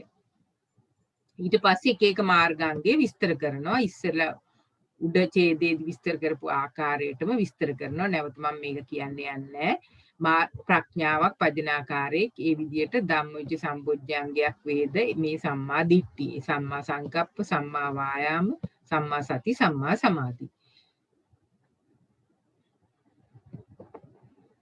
ඊට පස්සේ දැන් මේ 559න් කියන්නේ මාර්ගාංග 5 වෙන වෙනමගෙන. අපි සංඥාපනයේදී දැක්ක මාර්ගාංග 5 වෙන වෙනමගෙන කුසල සිතට. එතකොට කොහොමද මේ වෙන වෙනම ගෙන ලියලා තියෙන්නේ කියලා පොඩ්ඩක් බලමු. පංචාංගික මාර්ගය වෙයි මාර්ගාංග 5 ලිව්වා. ඊට පස්සේ සම්මා දිට්ඨිය කවරේද යත්. එතකොට සිත ලියනවා අර ඉස්සෙල්ල විදියටම මහා දිට්ඨිගතයන්ගේ ප්‍රහාණය පිණිස ප්‍රථම භූමි පැනින් නෛර්යානික වූ අපචේගාමී වූ ලෝකෝත්තර ධානයේ වඩාද කාමයන්ගෙන් වෙන්වම අකුසලයන්ගේ දුක්ඛ පටිපද දණ්ඩා විඤ්ඤාව ප්‍රථම භූමියට පැමිණ වෙසේද එකල මාර්ගාංග වූ මාර්ග පරියාපන්න වූ යම් ප්‍රඥාවෙක් පජනාකාරයෙක්. ඔන්න එතන මාර්ගාංග වූ මාර්ග පරියාපන්න වූ කියලා අර ඉස්සෙල්ලා සම්මා දිට්ඨිය විස්තර කරපු ඔක්කොම ටික මෙතෙන්ට දාලා තියෙනවා. මේ පෙయ్యాලම පුරව ගන්න ඕන උඩ ඡේදය 557න්. පජනාකාරයක් අමෝහයක් ඇතුළට දාපු ඔක්කොම ටික අපි එක්ක එතන පුරවපු එකෙන් එහෙම නැත්නම් ධම්මසංගණියේ සම්මා දිට්ඨිය විස්තර කරපු එකෙන් පුරව ගන්න ඕන. ඊට පස්සේ මෙතන වෙනස මේ සම්මා දිට්ඨියයි කියනු ලැබේ. කියලා කියනවා මේ සිතේ යෙදෙන අනිකුත් ධර්ම ගැනත් විස්තර කරනවා. අවශේෂ ධර්මයෝ සම්මා දිට්ඨිය හා සංප්‍රයුක්තයෝයි. මෙතනින් මේ සිත අවසానයි. එතකොට වෙන වෙනම ගෙන කියන්නේ සම්මා අවශේෂ ධර්ම කියන්නේ එතන පරෝපන්නාසක ධර්මනේ. ඔව් අනිත් අපි ධම්මසංගණී සිත ලියන්නේ එහෙමනේ අවශේෂ ධර්මයෝ. ඒ කියන්නේ ඉතිරි දැන් මේ සිත ඉපදිනකොට සම්මා දිට්ඨිය විතරක් නෙවෙයිනේ උපදින්නේ නේද? තව ධර්ම විශාල සංඛ්‍යාවක් උපදිනවා. එතකොට ඒ ධර්ම සම්මා දිට්ඨියත් එක්ක සම්ප්‍රයුක්තව තමයි මේ සිතේ උපදින්නේ. ඒක තමයි මෙතන කියන්නේ. ඉතිරි ධර්ම ටික සෝවාන් මාර්ගසීතේ දෙන සියලුම චෛතසික ධර්ම. එතකොට මෙතනින් කිව්වට පස්සේ මේ සම්පූර්ණයෙන්ම එක සිතක්. නේද? මේ සිත සම්පූර්ණයෙන්ම ලියලා තියෙනවා. සම්මා දිට්ඨිය ප්‍රකට කරලා ඉතිරි ධර්ම ගැනත් කියනවා. අනිත් පරෝපන්නාස ධර්ම මේ සම්මා දිට්ඨියත් එක්ක සම්ප්‍රයුක්තයි. ඊට පස්සේ මෙතන තියෙනවා පෙయ్యాලම. මේ පෙయ్యాලමින් කොහොමද අපි පුරවන්නේ? කියන්න පුළුවන්ද මේකේ අපිට කිව්වේ සංඥාපනේ මාර්ගාංග 5 වෙන වෙනම ගෙන නම් කොහොමද මේ පෙయ్యాලම අපි පුරවන්නේ?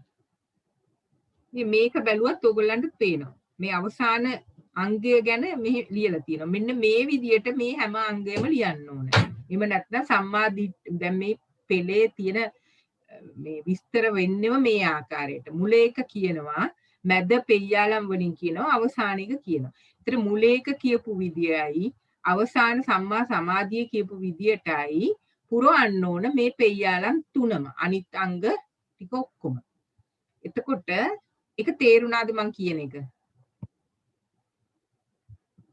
සම්මා සමාධිය දීලා තියෙන ආකාරයට අර ඉතිරි ටික පුරව ගන්න. සම්මා සමාධිය දීලා තියෙන ආකාරයටත් සම්මා දිට්ඨිය දීලා තියෙන එක. එතකොට මෙතන පටන් ගන්නෙ කොහොමද?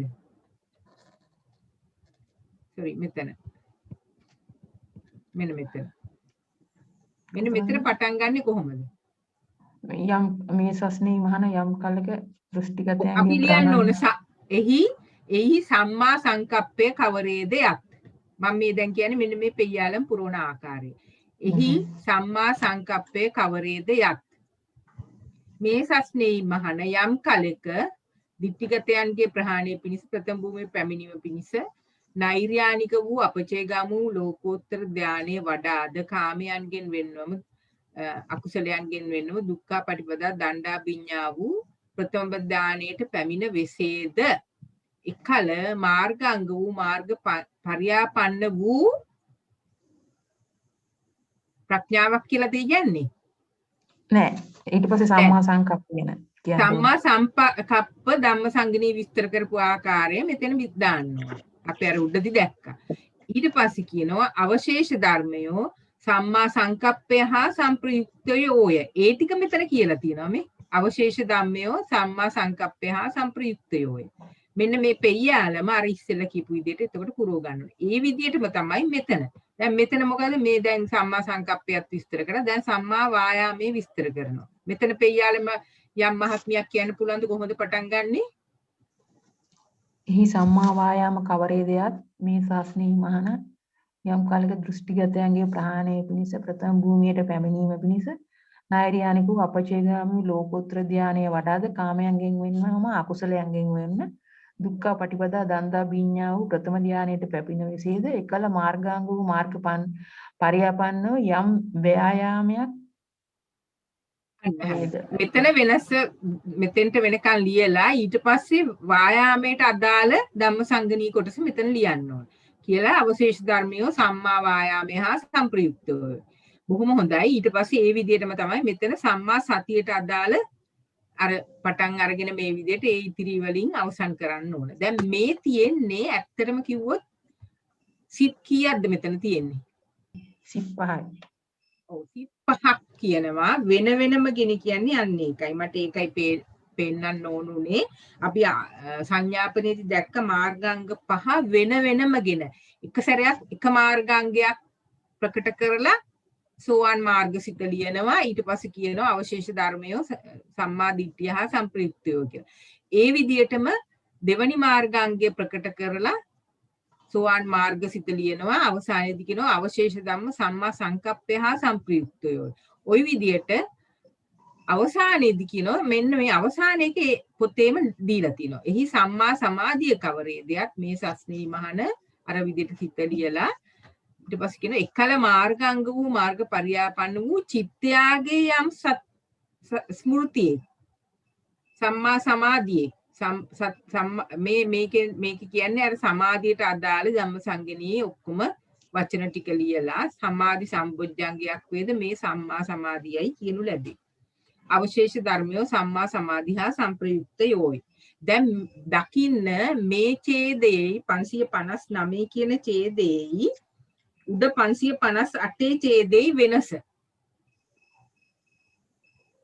උඩ 558 ඡේදයේදීත් පංචාංගික මාර්ගයමයි කිව්වේ අංග 5 එකටගෙන 559 ඡේදය කියන්නේ මාර්ගාංග 5 වෙන වෙනමගෙන. එතකොට සිත් වෙන වෙනම සිත් විදියට විස්තර කරන්න ඕන. පෙయ్యාලම් පුරව ගන්න ඕනේ ඒ ආකාරයට. මෙන්න මේ ටික තේරුණාද? තේරුණා මට.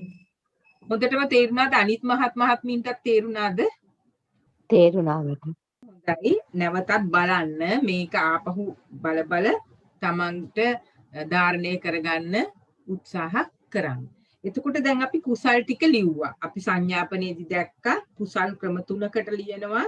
මාර්ගාංග 8 එකටගෙන ඡේදයේ 557, මාර්ගාංග 5 එකටගෙන ඡේදයේ 558, මාර්ගාංග 5 වෙන වෙනමගෙන පරෝපන්නාස ධර්මත් එක්ක ඡේදයේ 559.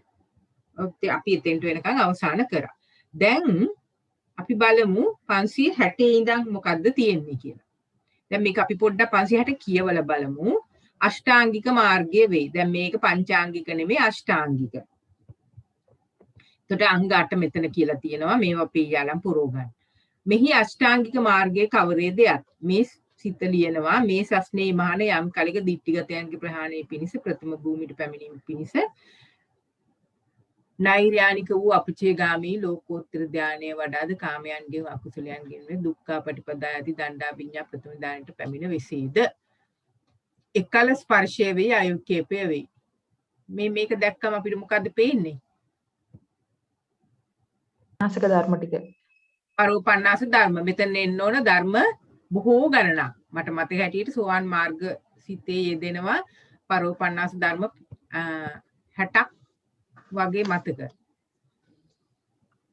එතකොට ඒ ඔක්කොම ටික මෙතන පෙయ్యාලමේ දක්වලා තියෙනවා. ඊට පස්සේ කියනවා මේ ධර්මයෝ කුසලයෝය. එම ලෝකෝත්තර කුසල ධානයේ කළ බැවින් වැඩූ බැවින් කාමයන්ගෙන් වෙන්ව අකුසලයන්ගෙන් වෙන්ව ශුන්්‍යත වූ මේක අන්ඩර්ලයින් කරගන්න දුක්ඛ පටිපදා දණ්ඩා විඤ්ඤා වූ විපාක මේකත් අන්ඩර්ලයින් කරගන්න. විපාක ප්‍රථම ධානයට පැමිණ විසේද එකල අෂ්ටාංගික මාර්ගය වෙයි. සම්මා දිට්ඨි සම්මා සංකප්ප අංග 8ම කියන්න ඕන.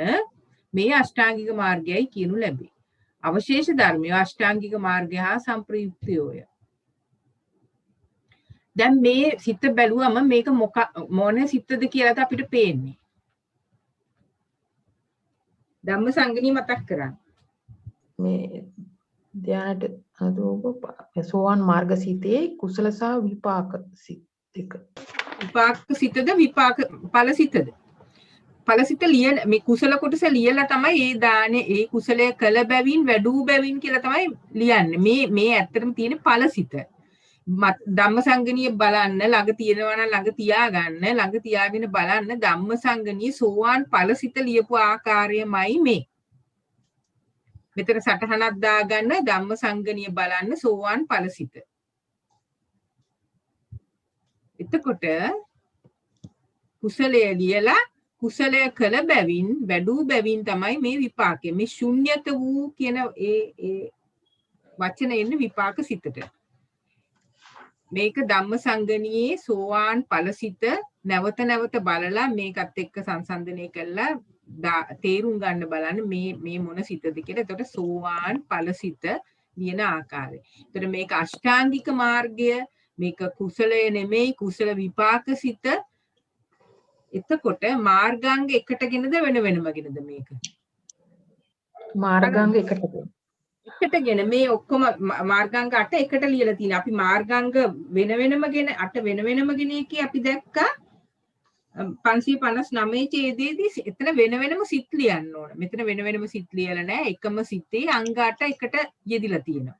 එතකොට මේ තියෙන්නේ අෂ්ටාංගික මාර්ගය කුසල විපාක සිත මාර්ගාංග 8 එකටගෙන. ඒක තමයි අපි ධම්ම සංඥාපනයේදී දැක්කේ මාර්ගාංග 8 එකටගෙන විපාක වශයෙන් කියලා මෙතන ලියාගන්න ඡේදේ 560. අපි අර ඉස්සෙල්ලා ලියපු සංඥාපනයේ ලියපු එක විදිහින් දාගන්න ඡේදේ 560. ඉතර කරන්නේ මාර්ගාංග 8 අෂ්ටාංගික මාර්ගය මාර්ගාංග 8ම එකටගෙන පරෝපන්නාස ධර්ම එක්ක විපාක සිත. එහෙම නැත්නම් සෝවාන් ඵල සිත. ඊට පස්සේ අර ඉස්සෙල්ලා විස්තර කරපු විදිහටම මේ ඔක්කොම විස්තරේ මේ පෙయ్యාලන් ටික පුරව ගන්න. ඊළඟට 561 බලන්න. 561 කියන්නේ පංචාංගික මාර්ගය. ඒකට අපි අර සංඥාපනයේදී දැක්කා තවත් ක්‍රමයකට විස්තර කරනවා මාර්ගාංග 5 එකටගෙන විපාක හැටියට. අන්න ඒක තමයි මෙතන තියෙන්නේ. 561 මාර්ගාංග 5 එකටගෙන විපාක හැටියට. කුසල විපාක හැටියට. අපි දන්නවා මෙතන පේනවා 561 පංචාංගික මාර්ගය තියෙන්නේ මාර්ගාංග 5යි. ඊට පස්සේ මේ විපාක සිත කියලා අපිට පේනවා කුසල ධානයේ කළ බැවින් වැඩූ බැවින් ශුන්්‍යත වූ. ඊට පස්සේ එකටගෙන කියලා පේනවා මෙතන කෙලින්ම කියන්නේ සම්මා දිට්ඨිය, සම්මා සංකප්ප, සම්මා වායාම, සම්මා සති, සම්මා සමාධි. එකට ලියලා තියෙන්නේ සිත් එක එක අංගයට සිතක් ලියලා නැහැ. එතකොට මේ තියෙන්නේ මාර්ගාංග 5 එකටගෙන විපාක සිත. ඊළඟට 562 බලමු. ඒකේ පංචාංගික මාර්ගය විපාක සිත පේනවා අපිට ශුන්්‍යත වූ. හැබැයි මෙතන මාර්ගාංග 5 එකටගෙනද වෙන වෙනමගෙනද? වෙන වෙනම. වෙන වෙනමගෙන. මේ බලන්න මේ හැම එකම අතරට තියෙනවා පෙయ్యාලමක් තියෙනවා. දැන් මේ ඉස්සෙල්ලම කියනවා මාර්ගාංග වූ මාර්ගපාරියාපන්න වූ යම් ප්‍රඥාවක් පදනයි අමෝහේ ධම්මවිචේ සම්මා දිට්ඨියක් ධම්මවිචේ සම්බොජ්ජයක් මේ සම්මා දිට්ඨියයි කියනු ලැබෙන පළවෙනි එක ඉවරයි. ඊට පස්සේ ඒකේ අවශේෂ ධර්මය සම්මා දිට්ඨිය සම්ප්‍රයුක්තය කියලා පරෝපන්නාස ඉතිරි ධර්ම ටික ගැනත් කියනවා. ඊට පස්සේ මෙතන තියෙනවා පෙయ్యාලම. මේ පෙయ్యාලම අර අපි ඉස්සෙල්ලා ඡේදය 559 දී වගේ කොහොමද පුරවන්නේ? ඊළඟ එක මේහි සම්මා සංකප්පේ කවරේදයක් කියලා සම්මා සංකප්පේ කවරේදයක් මේ සස්නේ මහන යම් කලක මේ ඔක්කොම ටික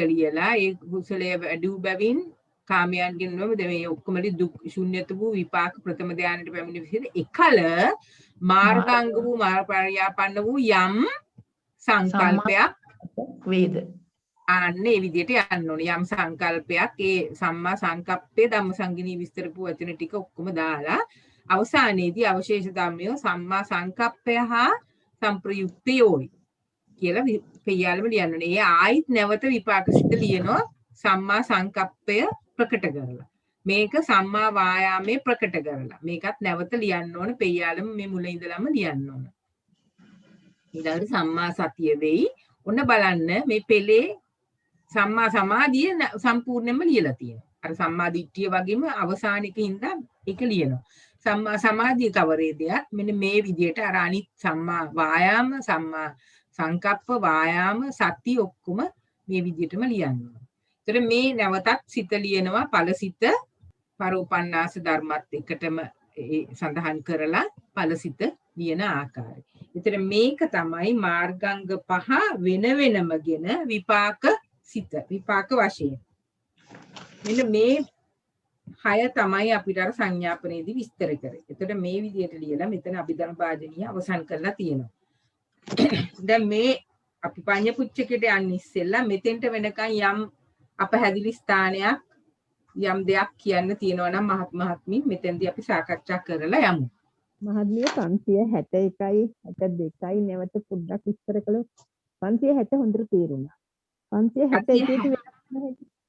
561 මෙතන 561 කියන්නේ දැන් මේ පේනවා නේද පංචාංගික මාර්ගය කියලා. ඔව්. එතකොට අපි දන්නවා මාර්ගාංග 5යි 8 නෙමෙයි. දැන් මේක එකටගෙනද වෙන වෙනම ගෙනද කියලා බලන්න. සම්මා දිට්ඨිය, සම්මා සංකප්ප, සම්මා යාම, සම්මා සති, සම්මා මේ අතර පෙయ్యాලම් මුකුත්ම නැහැ. මේ කියන්නේ එක සිතයි ලියලා තියෙන්නේ. එක සිතේම අංග 5 යෙදිලා තියෙනවා. එතකොට මේ තියෙන්නේ එකටගෙන. පරෝපන්නාස ධර්ම ගැනක් කියනවා අවශේෂ ධර්මයෝ මේ මාර්ගය හා සම්ප්‍රයුක්තයි කියලා. ඊට පස්සේ මේක කුසල සිතද විපාක සිතද බලන්න. විපාක සිත මේක. මේ ලෝකෝත්තර කුසල ධානයේ කළ බැවින්, වැඩූ බැවින්, ශුන්්‍යත වූ මේ විදියට ලියන්නේ ධම්මසංගණී බලන්න ඵලසිත මේ තියෙන්නේ. සෝවාන් ඵලසිත. එතකොට මේ 561කින් කියන්නේ නැවත මතක් කරොත් මාර්ගාංග 5යි පංචාංගික මාර්ගය සිත ලියන්නේ අංග 8 එකටගෙන අනිත් එක සිත තමයි සෝවාන් ඵලසිත එහෙම නැත්නම් විපාක සිත. ඒ මහත්මියට ඒක තේරුණාද? තේරුණා නේද? ඊළඟට 561යි 562යි වෙනස තමයි ඒකත් පංචාංගික මාර්ගයේ ඒකත් විපාක සිත. හැබැයි මෙතන මාර්ගාංග 8 මාර්ගාංග 5යි සම වෙන මාර්ගාංග 5 වෙන වෙනමගෙන මේ බලන්න මේ හැම එකක් අතරම තියෙනවා පෙయ్యాලම. එතකොට නැවතත් සිත ලියන්න ඕනේ. නැවතත් සිත ලියන්න ඕනේ. නැවතත් ඵල සිත ලියන්න ඕනේ. එතකොට මේ තියෙන්නේ 562 තියෙන්නේ මාර්ගාංග 5මයි විපාක සිතමයි. නමුත් අංග වෙන වෙනම අරගෙන සිත ලියලා තියෙනවා. පැහැදිලිද මේ ප්‍රශ්නය අහපු මහත්මිය? පැහැදිලි. හොඳයි බොහොම හොඳයි. මං හිතන්නේ අනිත් මහත්මීන්ට පැහැදිලිද පැහැදිලි නැද්ද මට අදහසක් ගන්න ඕනේ. පැහැදිලි නැති මහත්මියෙක් ඉන්නවද? මං හිතනවා ඒ අනිත් මහත්මීන්ට පැහැදිලි වෙන්නේ නැති කියලා පැහැදිලි නැති කෙනෙක් ඉන්නවා නම් කියන්න. එතකොට අපිට මෙතනින් ඉස්සරහට අනිත් කොටසට යන්න ඉස්සෙල්ලා නැවතත් බලන්න පුළුවන්. ධම්මසංගණීය පරිහරණය කරන්න ධම්මසංගණීය පරිහරණය කරන්නම වෙනවා මේ විභංග කීපෙටම සතිපට්ඨාන සම්‍යක්පදාන ඉද්ධිපාද බොජ්ජංග ඒ ඔක්කොටම. එහෙමනම් අපි මෙතනින් එහාට තියෙන්නේ පඤ්ඤපුච්චක ණය. දැන් පඤ්ඤපුච්චක ණය ගැන මෙතෙන්ට එන්න ඉස්සෙල්ලා මේ මාර්ග විභංගයේ පඤ්ඤපුච්චකයට ඉස්සෙල්ලා මෙතෙක් අපි අනිත් විභංගවල පඤ්ඤපුච්චක ණය තේරුණාද? තම තමන් තනියෙන් කරාද යම් කොටසක් හෝ? එහෙම නැත්නම් අනිත් අතට අපි මේව අවසානයේදී පඤ්ඤපුච්චක වෙනමම අරගෙන නැවතත් සාකච්ඡා කළ යුතුද? මම මෙහෙම අහන්නේ මේ පඤ්ඤපුච්චක ණය විභාගයේ බොහෝ දෙනෙකුට අපහසුයි. අපි පැරණි මේ අවුරුදු වල අයත් එක්ක මේ මහත්මීන් එක්ක කතා කරනකොට පඤ්ඤපුච්චක ණය තමයි අපහැදිලි කියලා කියන්නේ. ඒ කියන්නේ තේරුම් ගන්න අපහසුයි කියන්නේ. ඇත්තට මේක ටිකක් තේරුම් ගන්න අපහසුයි. ඒක දැනගන්නයි දැන් මෙතෙක් අපි කරපු විභංගවල පඤ්ඤපුච්චක ණය යම් තරමක් හෝ තේරුණාද? තම තමන් තනියෙන් ත්‍රික දුක කීපයකට ඒ විභංග යොදලා බැලුවද?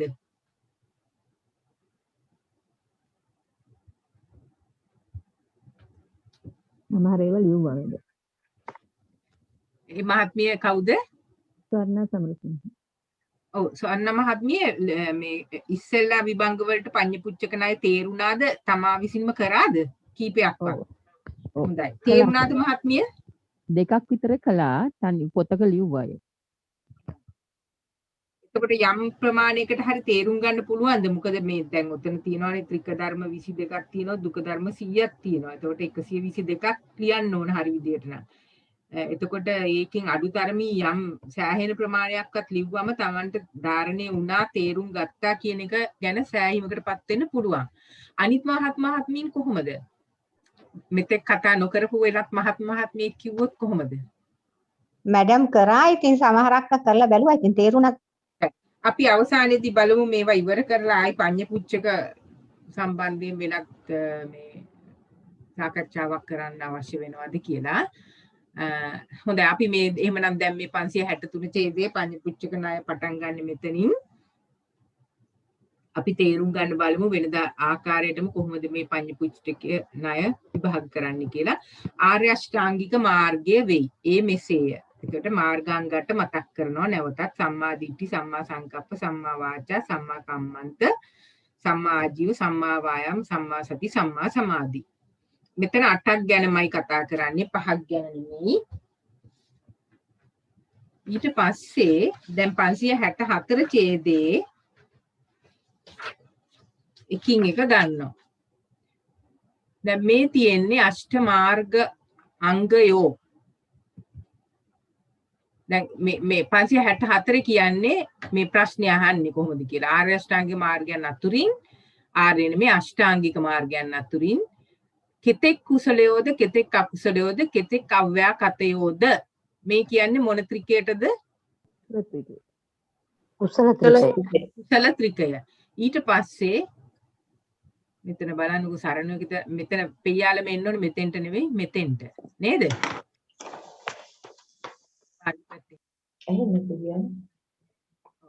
පාලි පැත්තේ මේ පෙయ్యාලම දාපු තැන හරි ඇහෙනවද? දැන් ඇහෙනවා. 564 පාලි පැත්තේ අතරින් පෙయ్యාලම එන්න ඕන මේ අව්‍යාකතයි සරණයි අතරට සිංහල පැත්තේ එක වැරදි තැනට යෙදිලා තියෙන්නේ. මෙන්න මෙතෙන්ටයි පෙయ్యාලම එන්න ඕන මේක සටහනක් දාගන්න පෙయ్యාලම මෙතෙන්ට නෙමෙයි එන්න ඕන මෙතෙන්ට. ඒ කියන්නේ කුසල ත්‍රිකයයි සරණ දුකයයි දක්වාම මේ විභාග කිරීම කරනවා කියන එක තමයි මේකින් කියන්නේ. එතකොට දැන් මේ 565 මෙන්න මේ එක පේලියකින් කුසල ත්‍රිකයට විභාගය කළා පිළිතුරක් දක්වලා තියෙනවා. අෂ්ටාංගික මාර්ගයෝ කුසලද වන්නාහ අව්‍යාකතද වන්නාහ. මේක විස්තර කරන්න පුළුවන්ද දැන් යම් මහත්මියෙකුට අපි කුසල ත්‍රිකයට අෂ්ටාංගික මාර්ගයේ යෙදීම කොහොමද කරලා මේ උත්තරේ ගන්නෙ? මේක තමයි පිළිතුර. කුසල ත්‍රිකයේ අභිධේය අර්ථ කියන්න අවශ්‍යද මඩම්? ඔව් මෙහෙමයි කුසල ත්‍රිකයේ අභිධේය පද තුන කියන්න අභිධේය අර්ථ කියන්න ඊට පස්සේ එක එක මාර්ගාංගය අරගෙන බලන්න කුසල ධර්ම වෙනවද අකුසල ධර්ම වෙනවද අව්‍යාකෘත ධර්ම වෙනවද කියලා මාර්ගාංග 8ටම විස්තරේ කියන්න. කුසල ත්‍රිකයේ පද තුනයි කුසල ධම්මා අකුසල ධම්මා අව්‍යාකත ධම්මා.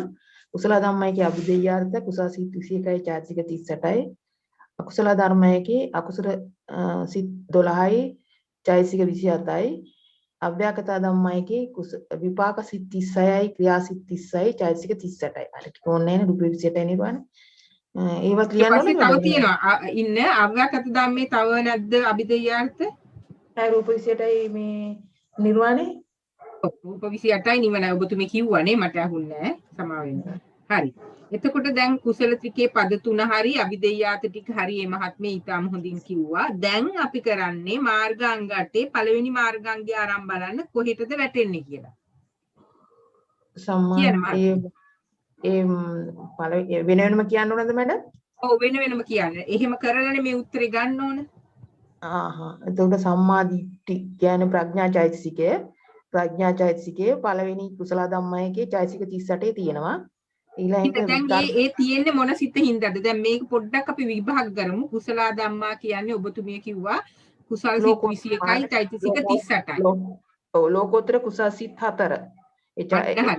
ලෝකෝත්තර කුසල් සිත් 4 යෙදෙන සම්මා දිට්ඨිය තමයි මේ කතා කරන්නේ. මාර්ගාංගනේ මේක මාර්ග සිත් 4 ඵල සිත් 4 විතරමයි මේ පඤ්ඤපුච්චකේ ලෝකෝත්තරමයි.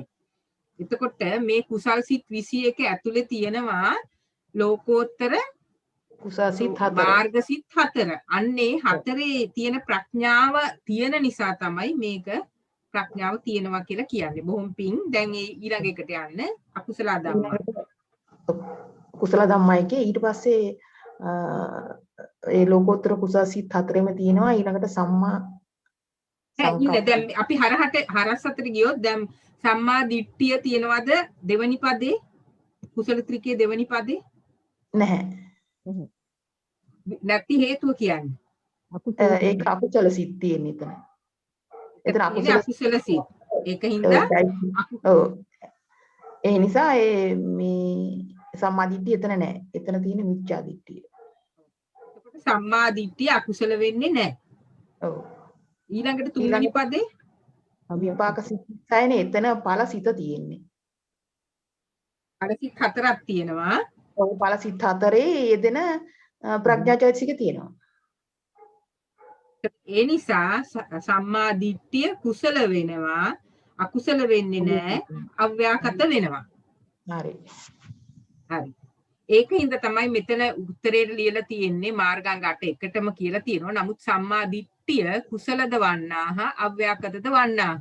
අකුසල වන්නේ නැහැ කියන එක කියලා නැහැ. නමුත් ඒකෙන් තේරුම් යන්නේ කුසලත් වෙනවා, අව්‍යාකතත් වෙනවා, අකුසල වෙන්නේ නැහැ. ওই විදිහට අනිත් අංග ටික කියන මහත්මිය. ඊළඟට සම්මා වෙන කෙනෙක්ද මම කියන්නද මඩම්? කියන්න. අපිට දෙක තුනක් කියන්නේ ඒ විදිහටමයි අනිත් ඔක්කොම යන්නේ කමක් නැහැ කියන්නේ. ඊළඟට සම්මා සංකප්පය ඒකත් ලෝකෝත්තර කුසල් සිත් 4ෙම තියෙනවා. සම්මා සංකප්පය මොකද්ද චෛතසිකය කියලා කියන්න? විතක්ක චෛතසිකේ චෛතසික 38 තියෙනවා. ලෝකෝත්තර මාර්ග සිත් 4 යෙදෙන චෛතසික 38 ඇතුලේ තියෙන විතක්ක. ඒක නිසා කුසල ධම්ම වෙනවා. අකුසල ධම්ම වෙන්නේ නැහැ. නෑ අව්‍යාකත වෙන්නේත් නෑ. ඒක විපාක සිත් 36 ක්‍රියා සිත් 30ක් නිසා එතන යෙදෙන්නේ. අව්‍යාකත වෙන්නේ නැද්ද? අව්‍යාකත විපාක සිත. විපාක සිත් අව්‍යාකත වෙනවා. සම්මා සංකප්පේ දෙනවා ඵල සිත් 4. ඔව්. යෙදෙනවා ඒ චෛතසික 38 ඵල සිත් ඒ චෛතසිකේ තියෙනවා. මම කුසල් පැති කියනද මම දැනුම් කරේ. ඒ නිසා ඒක අව්‍යාකත වෙනවා. කුසලත් වෙනවා අව්‍යාකතත් වෙනවා. සම්මා සංකප්ප. අපි පිළිතුර පේලියකින් කිව් වචනකින් වාක්‍යකින් කිව්වොත් එන්නේ සම්මා සංකප්පය කුසලද වන්නාහ අව්‍යාකතද වන්නාහ. ඒ වගේම සම්මා සංකප්ප සම්මා වාචත් ඒ ආකාරයෙන්ම කුසලත් වෙනවා අව්‍යාකතත් වෙනවා. සම්මා සංකප්ප සම්මා කම්මන්ත සම්මා ආජීව සම්මා වායාම ඒ ඔක්කොම මැඩ මේ අංග 8ම කුසලත් වෙනවා අව්‍යාකතත් වෙනවා. ඒ ආකාරයෙන්. හරි. ඔන්න ওই විදියට බලලා තමයි මේ පිළිතුර අරන් තියෙන්නේ. එක එක අංගය අරගෙන ඉස්සෙල්ලම ත්‍රිකේ පද තුන දක්වලා පද තුනේ අභිදේයාර්ථ සඳහන් කරලා ඒ අභිදේයාර්ථ අනුව එක එක අංගය බල යන්න ඕන කුසල වෙනවද අකුසල වෙනවද අව්‍යාකත වෙනවද කියලා. එතකොට ඒ විදියට අරගෙන එකපාරට එක උත්තරයක් කියලා තියෙනවා මාර්ගාංග 8ම කුසලද වන්නාහ අව්‍යාකතද වන්නාහ කියලා. දැන් මේ පිළිතුරට එන්න අපි ඇතුලේ ගොඩාක් සිතෙන් වැඩ කරන්න ඕන. නේද? අන්න ඒ වැඩ කොටසට තමයි අර අපි වගුවක් වගේ හැදුවේ. ඒ වැඩ කොටස හිතෙන්ම කරන්න පුළුවන් නම් හුඟක් හොඳයි. එතකොට මෙතන එක පේලියයි ලියලා තියෙන එක වාක්‍යයයි. අෂ්ට මාර්ගය කුසලද වන්නාහ අව්‍යාකතද වන්නාහ. මේ උත්තරේ ගන්න අපි ගොඩාක් වැඩ කරන්න ඕන. මම ඉස්සෙල්ලා කිව්වා වගේ එක එක අංගය අරගෙන කුසල වෙනවද අකුසල වෙනවද අව්‍යාකත වෙනවද කිය බලන්න ඕන. අභිදේයාර්ථ සලකලා බල. හොඳයි. ඊට පස්සේ දැන් මේ තියෙන දෙවණියට තියෙන මොන ත්‍රිකයේද? වේදනා ත්‍රිකය. වේදනා ත්‍රිකයේ පිළිතුර ටිකක් වෙනස්. ඒකින්ද ඒක ටිකක් අමාරුයි. ඒක කියන්න පුළුවන්ද කාට හරි? ඒකත් උත්සාහ කරමු. වේදනා ත්‍රිකයේ පද තුන තමයි පොඩ්ඩක් ඉන්නේ මේ මහත්මිය ඇර වෙනත් මේ මහත්මිය හුඟක් හොඳයි හැමතිස්සෙම අපිට පිළිතුරු දෙනවා. වෙනත් මහත්මියකට අපි අවස්ථාවක් දීලා බලමු නැත්නම් ඔබතුමිය කරන්න. වෙනත් මහත්මියක් ඉදිරිපත් වෙන්න පුළුවන්ද මේ වේදනා ත්‍රිකය සඳහා? සුධර්ම මහත්මිය ඉදිරිපත් වෙනවද? ස්වර්ණා සමරසිංහ කියන්නද? madam? සමාව වෙන්න. ස්වර්ණා සමරසිංහ. ඔව් සවන්න සමල්සිංහ මහත්මිය. අපි මහන්සි ගමු මේ කියන්නේ වැරදුනාට කමන්නේ. මේ කියන්නේ වේදනා ත්‍රිකයට මාර්ගාංග 8 බලනවා. එක එක අරගෙන බලන්න. දැන් මෙතන මේ තියෙන සම්මා සංකප්පේ. ඊට පස්සේ 7 එකට අරගෙන තියෙන අපි එක එක අරගෙන බලමු. ඉස්සෙල්ලම කියන්න අංග 3 ත්‍රිකේ පද 3 කියලා ත්‍රිකේ ඒ පද 3 අභිදෙය්‍යාත ටික කියලා එක එක අංගය ගන්න. හොඳයි කියන්න මහත්මිය. සුඛාය වේදනාය සම්පයුක්තා ධම්මා දුක්ඛාය වේදනාය සම්පයුක්තා ධම්මා අදුක්ඛම සුඛාය වේදනාය සම්පයුක්තා ධම්මා පළවෙනි පදේ අභිදෙය්‍යාර්ථ වෙන්නේ අහේතුක සිත් 63යි අහේතුක සිත් 3යි අකුසල් සිත් 4යි කාමසෝබන සිත් 12යි රූපාවචර සිත් 12යි රූපෝත්තර සිත් ඥාන වශයෙන් 32යි කොහොමද එතකොට සිත් 63ක් තියෙනවා චෛත්‍යික 46ක් තියෙනවා දෙවෙනි පදයට සිත් 3යි චෛත්‍යික 21 විතරයි තුන්වෙනි පදයට උපේක්ෂා සහගත සිත් 55යි චෛත්‍යික 46යි එතකොට විපාකද වන්නා මේක විපාකද වන්නා විපාක ස්වභාව ධර්මද වන්නා කියන එක අපි මේ වේදනා ත්‍රිකේණ කරන්නේ මේ විපාක ත්‍රිකේණ මේ තියෙන්නේ. අපි දැන් ඔබතුමිය කිව්වා මේ විපාක කියන්න ඕනේ. ඔව් වේදනා ත්‍රිකේ පද 3 කිව්වනේ දැන්. ඔබතුමිය අභිදේයාත කිව්වනේ. ඔව්. දැන් එක එක අංගය ගන්න. සම්මා දිට්ඨිය කියන්නේ ප්‍රඥා චෛතසිකය. ප්‍රඥා චෛතසිකයේ පළවෙනි පදේ කියපු අභිදේයාර්ථවල මාර්ග සිත් හරි ඵල සිත් හරි එතන සිත් 63ක් තියෙනවනේ. එතන තියෙන සිත් මොනවද? ඒවයි තියෙනවද කියන එක තමයි බලන්නේ. ලෝකෝත්තර සිත් තියෙන නිසා මේ ඒ සිත් 63 ඇතුලේ ලෝකෝත්තර සිත් තියෙන නිසා ඒක යෙදෙනවා. එතකොට සම්මා දිට්ඨිය සුඛාය වේදනාය සංප්‍රයුක්ත වෙනවා. එහෙම නේද කියන්නේ? හරි. ඊට පස්සේ දුක්ඛාය වේදනාය හා සංප්‍රයුක්ත වෙනවද? සිත් 3යි චෛතසික 21 ඇතුලේ තියෙනවද? නැහැ. ඒකදී යෙදෙන්නේ ඒ අදුක්කම සුඛායයේ තියෙන උපේක්ෂාහගත සිත් 55 ඒකේ යෙදෙනවා. යෙදෙනවා හේතුව තමයි මාර්ග සිත් ඵල සිත් තියෙනවා හතරවෙනි ධානයේ නේද? මේ සිත් 55 ඇතුලේ තියෙනවා මාර්ග සිත් සහ ඵල සිත්. උපේක්ෂාහගත සිත් තියෙනවා. ඔව්. ඒකින්ද සම්මා දිට්ඨිය සුඛාය වේදනාය සංප්‍රයුක්තා ධම්මා වෙනවා. දුක්ඛාය වේදනාය සංප්‍රයුක්තා ධම්මා වෙන්නේ නැහැ.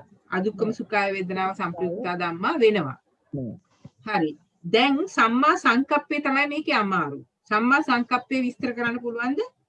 සම්මා සංකප්පය පළවෙනි සිතේ තියෙනවා. පළවෙනි සිතේද පළවෙනි පදේද? පළවෙනි පදේ තියෙනවා. ඒක නිසා ඒක යෙදෙනවා. තුන්වෙනි පදේ ඒකෙත් යෙදෙනවා. දෙවෙනි පදේ? තුන්වෙනි පදේත් යෙදෙනවා. දෙවෙනි පදේ යෙදෙනවද? දෙවෙනි පදේ යෙදෙන්නේ.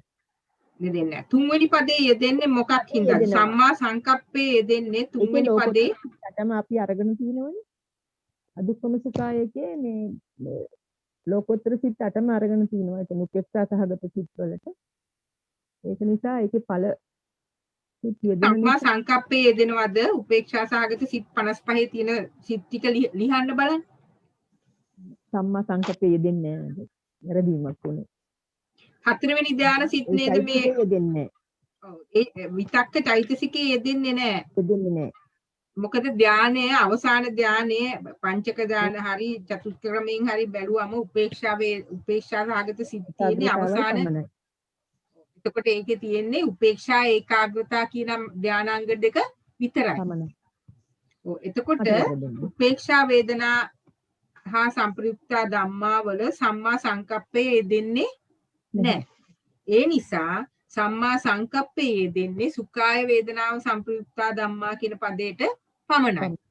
අන්න ඒක හින්දා තමයි මේ ලියලා තින්නේ සම්මා සංකප්පේ සුඛ වේදනාව හා සංප්‍රයුක්ත වූයේ වෙයි.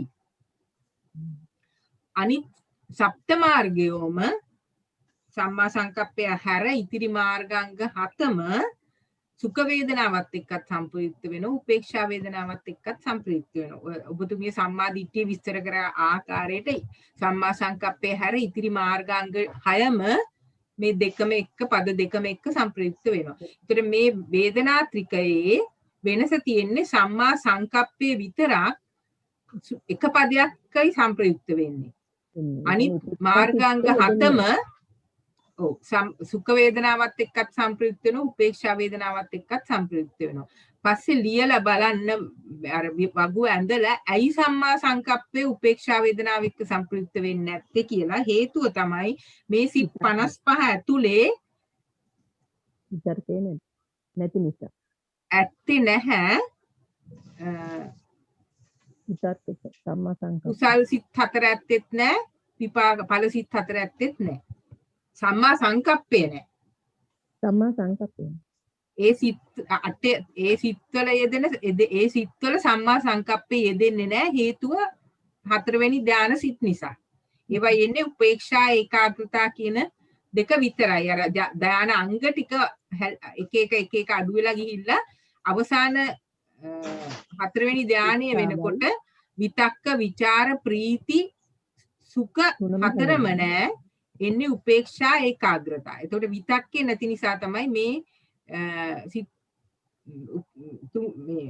සම්මා සංකප්පේ උපේක්ෂා වේදනාවත් එක්ක සම්ප්‍රයුක්ත වෙන්නේ නැත්තේ.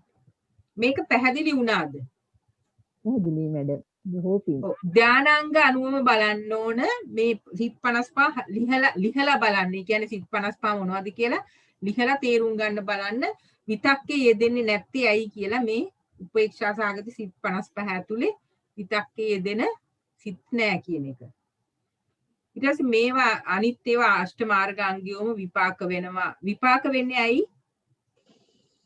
මේ විපාක ත්‍රිකේ පද දෙක තියෙන්නේ විපාකා ධම්මා, විපාක ධම්ම ධම්මා, නේව විපාක න විපාක ධම්ම ධම්මා. ඒතර විපාක ධම්ම කියන්නේ විපාක සිත් 30යි, විපාක ධම්ම කියන්නේ අකුසල් කුසල්.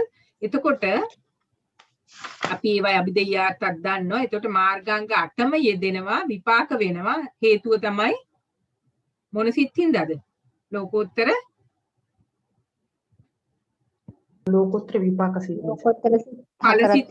ඵල සිත් 4 තියෙන හින්දා මාර්ගාංග 8ම විපාක වෙනවා. එක එක අරගෙන බලන්න. ඊට පස්සේ මාර්ග සිත් 4 තියෙන හින්දා විපාක ස්වභාව ධර්ම වෙනවා. ඒ විදිහටම තමයි අනුපාදින්න උපාදාන්‍යයි අනුපාදින්න උපාදානියා පදයට එන්නේ ලෝකෝත්තර සිත් 8යි චෛතසික 36යි නිවනයි. අභිදේයාට මතක තියෙන්න ඕනේ. නැත්නම් මේ පඤ්ඤපුච්චක විභාගය කරන්න බෑ.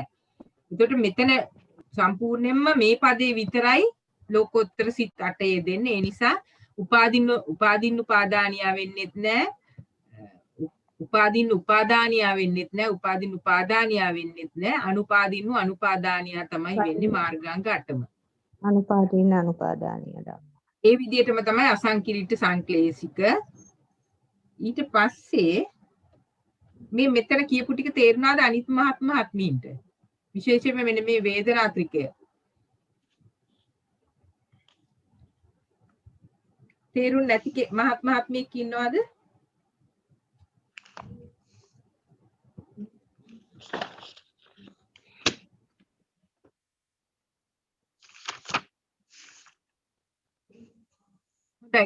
ආපහු මේ පන්ති වල එන සතිය වෙනකොට මේක නැවත කරලා බලන්න මේ සම්මා මේ වේදනා ත්‍රිකයට මාර්ගාංග 8 යොදලා කොහොමද අභිදේයාත් එක්ක ලිහලා බලලා කොහොමද මේක තේරුම් ගන්නේ කියන එක බලන්න අර වගුව ඇඳලා. ඒක කාට හරි මහත්මියෙකුට මේක සම්පූර්ණ කරලා එවන්න පුළුවන්ද? අපේ අර තියෙනවනේ ස්කයිප් ගෲප් එක. ස්වර්ණ මහත්මියට පුළුවන්ද? පුළුවන් මම ගන්න. ඒක මේක ගෲප් එකට ඒවා නෝන ස්කයිප් ගෲප් එකක් තියෙනවනේ අපේ විභංග ප ဋ ාණ කියලා. අන්න ඒකට එවනම් හරි. මේ දෙවනි ත්‍රිකය ඒ කියන්නේ සුඛ වේදනා ත්‍රිකය සඳහා මාර්ගාංග 8 මේ පිළිතුර ගන්න ආකාරයේ ටේබල් එක හදලා ලියලෙවන්න. පුළුවන්ද මහත්මිය? පුළුවන් සන මහත්මිය? හරි මැඩම් මම ලියලා පුළුවන් මැඩම්. හොඳයි. බොහොම පිං. අනිත් මහත්මිනුත් කරලා බලන්න. ඊට පස්සේ මෙතන අපි බලමු තව කීපයක්. මෙන්න මේ තියෙන මේ මා ලකුණු කරලා තියෙන ත්‍රිකය මොකද්ද? අතර මේක ත්‍රිකයක්ද දුකයක්ද කියලා ඉස්සෙල්ලා කියන්න. දුකනේ. මේ පෙන්නන්නේ සෙක්ක ත්‍රිකය. සෙක්ක ත්‍රිකය. ඔව්. සෙක්ක ත්‍රිකයේ පද තුන මොනවද? සෙක්කා ධම්මා, සෙක්කා නාසෙක්කා ධම්මා. නේව සෙක්කා නාසෙක්කා ධම්මා, සෙක්කා ධම්මා සෙක්කා ධම්මා. හරි. එතකොට පද තුනෙන් දෙකයි මෙතන කියලා තියෙන්නේ, අනිත් එකට අයිති වෙන්නේ නැති නිසා. එතකොට මේ කියන සෙක්කා ධම්මා අසෙක්කා ධම්මා. දැන් මේ සෙක්කා ධම්මා පදේ අභිධේයාත මොනවද? සෙක්කා ධම්මා පදේ අභිධේයාත මොනවද? මාර්ගසිත 4යි ඵලසිත 3යි. දැන් චෛතසික 36යි. හරි. මාර්ගසිත 4යි ඵලසිත 3යි. කියන්නේ මෙතෙන්ට එනවා ආලෝකෝත්තර සිත් 7ක්. 7ක් එනවා. චෛතසික 36යි. අසෙක්කා ධම්මා කියන්නේ රහත් අරහත් ඵලසිත 1යි චෛතසික 36යි. හරි බොහොම පිං. එතකොට අනිත් පදේට එන්නේ නැහැ, අදාළ වෙන්නේ නැහැ. මොකද ලෝකෝත්තර සිත් 8ම යෙදෙන්නේ මේ පද දෙක ඇතුලේ. මෙතෙන්ට සිත් 7ක් යෙදෙනවා, මෙතෙන්ට සිත් 1 සිතක් යෙදෙනවා. එතකොට මාර්ගාංග 8 යෙදෙන්නේ මාර්ග සිත් 4යි ඵල සිත් 4යි. එතකොට මේ සයිෂත් වෙනවා. මෙතන සිත් 7ක් තියෙනවා. ඒකේ චෛතසිකය හැම චෛතසිකයේම යෙදෙනවා. එකටම අරගෙන තියෙන්නේ එක ගත්තත් අරගෙන තමයි මේ උත්තරේ ගන්න ඕන. ඒ කියන්නේ සම්මා දිට්ඨිය යෙදෙනවා, සම්මා සංකප්පය යෙදෙනවා, සයිච්ඡ වෙනවා, අසයිච්ඡ වෙනවා, සම්මා වායාම ওই විදිහට 8ම ගත්තම සෙක්කා ධම්මා වෙනවා. මොකද මාර්ග සිත් 4යි ඵල සිත් 3 යෙදෙන ඒ මාර්ගාංග 8 නිසා. අසෙක්කා ධම්මා වෙනවා රහත් ඵල සිතේ යෙදෙන මාර්ගාංග 8 නිසා. එතකොට අෂ්ට මාර්ගාංගයෝ සෙක්කා සයිච්ඡද වන්නාහ අසයිච්ඡද වන්නාහ. ඒ විදිහට මේ ටික බලන්න කීපයක් මම මේ මෙන්න මෙතන 566 මේක ත්‍රිකද දුකද?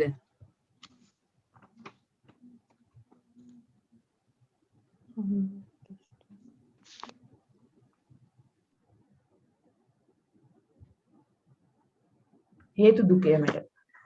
හේතු දුකය. හේතු ගොච්චකේ පළවෙනි දුකය. දුක ධම්ම පටන් ගන්න මෙතනින්. හේතු ධම්මා න හේතු ධම්මා. මේක දැක්ක ගමන් පේනවා හේතුවේ හේතු නොවේ. හේතු ධම්මා න හේතු ධම්මා.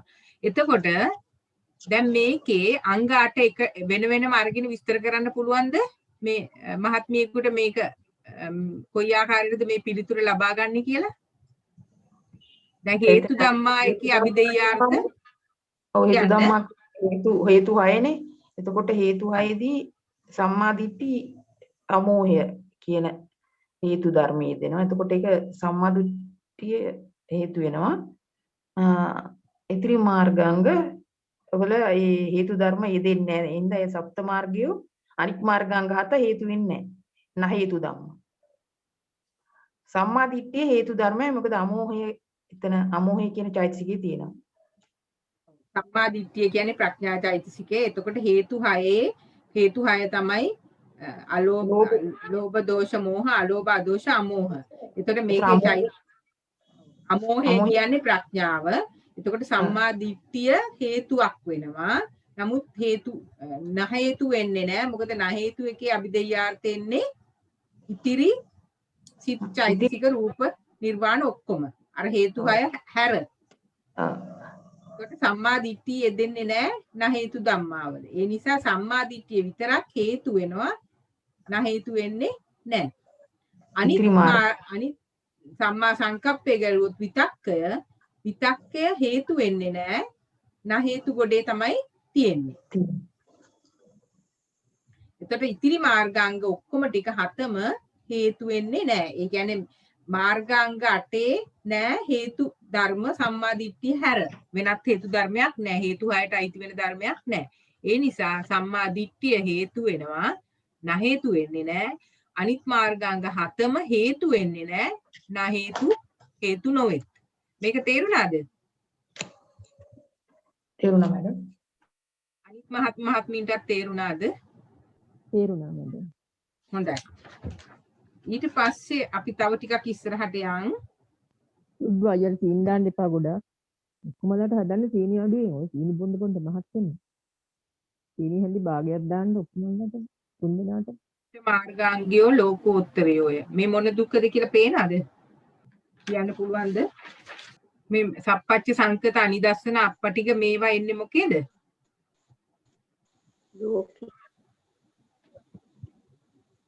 ලෝකියා ධම්මා ලෝකෝත්තර ධම්මා කියලා එන්නේ මොන දුකේද? මහාන්තර දුක නේද? මහාන්තර දුක එනවා සාරම්මන මහාන්තර දුක නේ චුල්ලත්තර දුක, සප්පච්චේ දුක, සංකත දුක, සනිදස්සන සප්පටික දුක, රූපී දුක, ලෝකීය දුක. මේ තියෙන ලෝකීය දුක. ලෝකීය දුකේ පද දෙක තමයි ලෝකියා ධම්මා ලෝකුත්තරා ධම්මා. එතකොට මේ ලෝකීය ධම්මවල අභිධේයාති කියන්න පුළුවන්ද මහත්මියකට?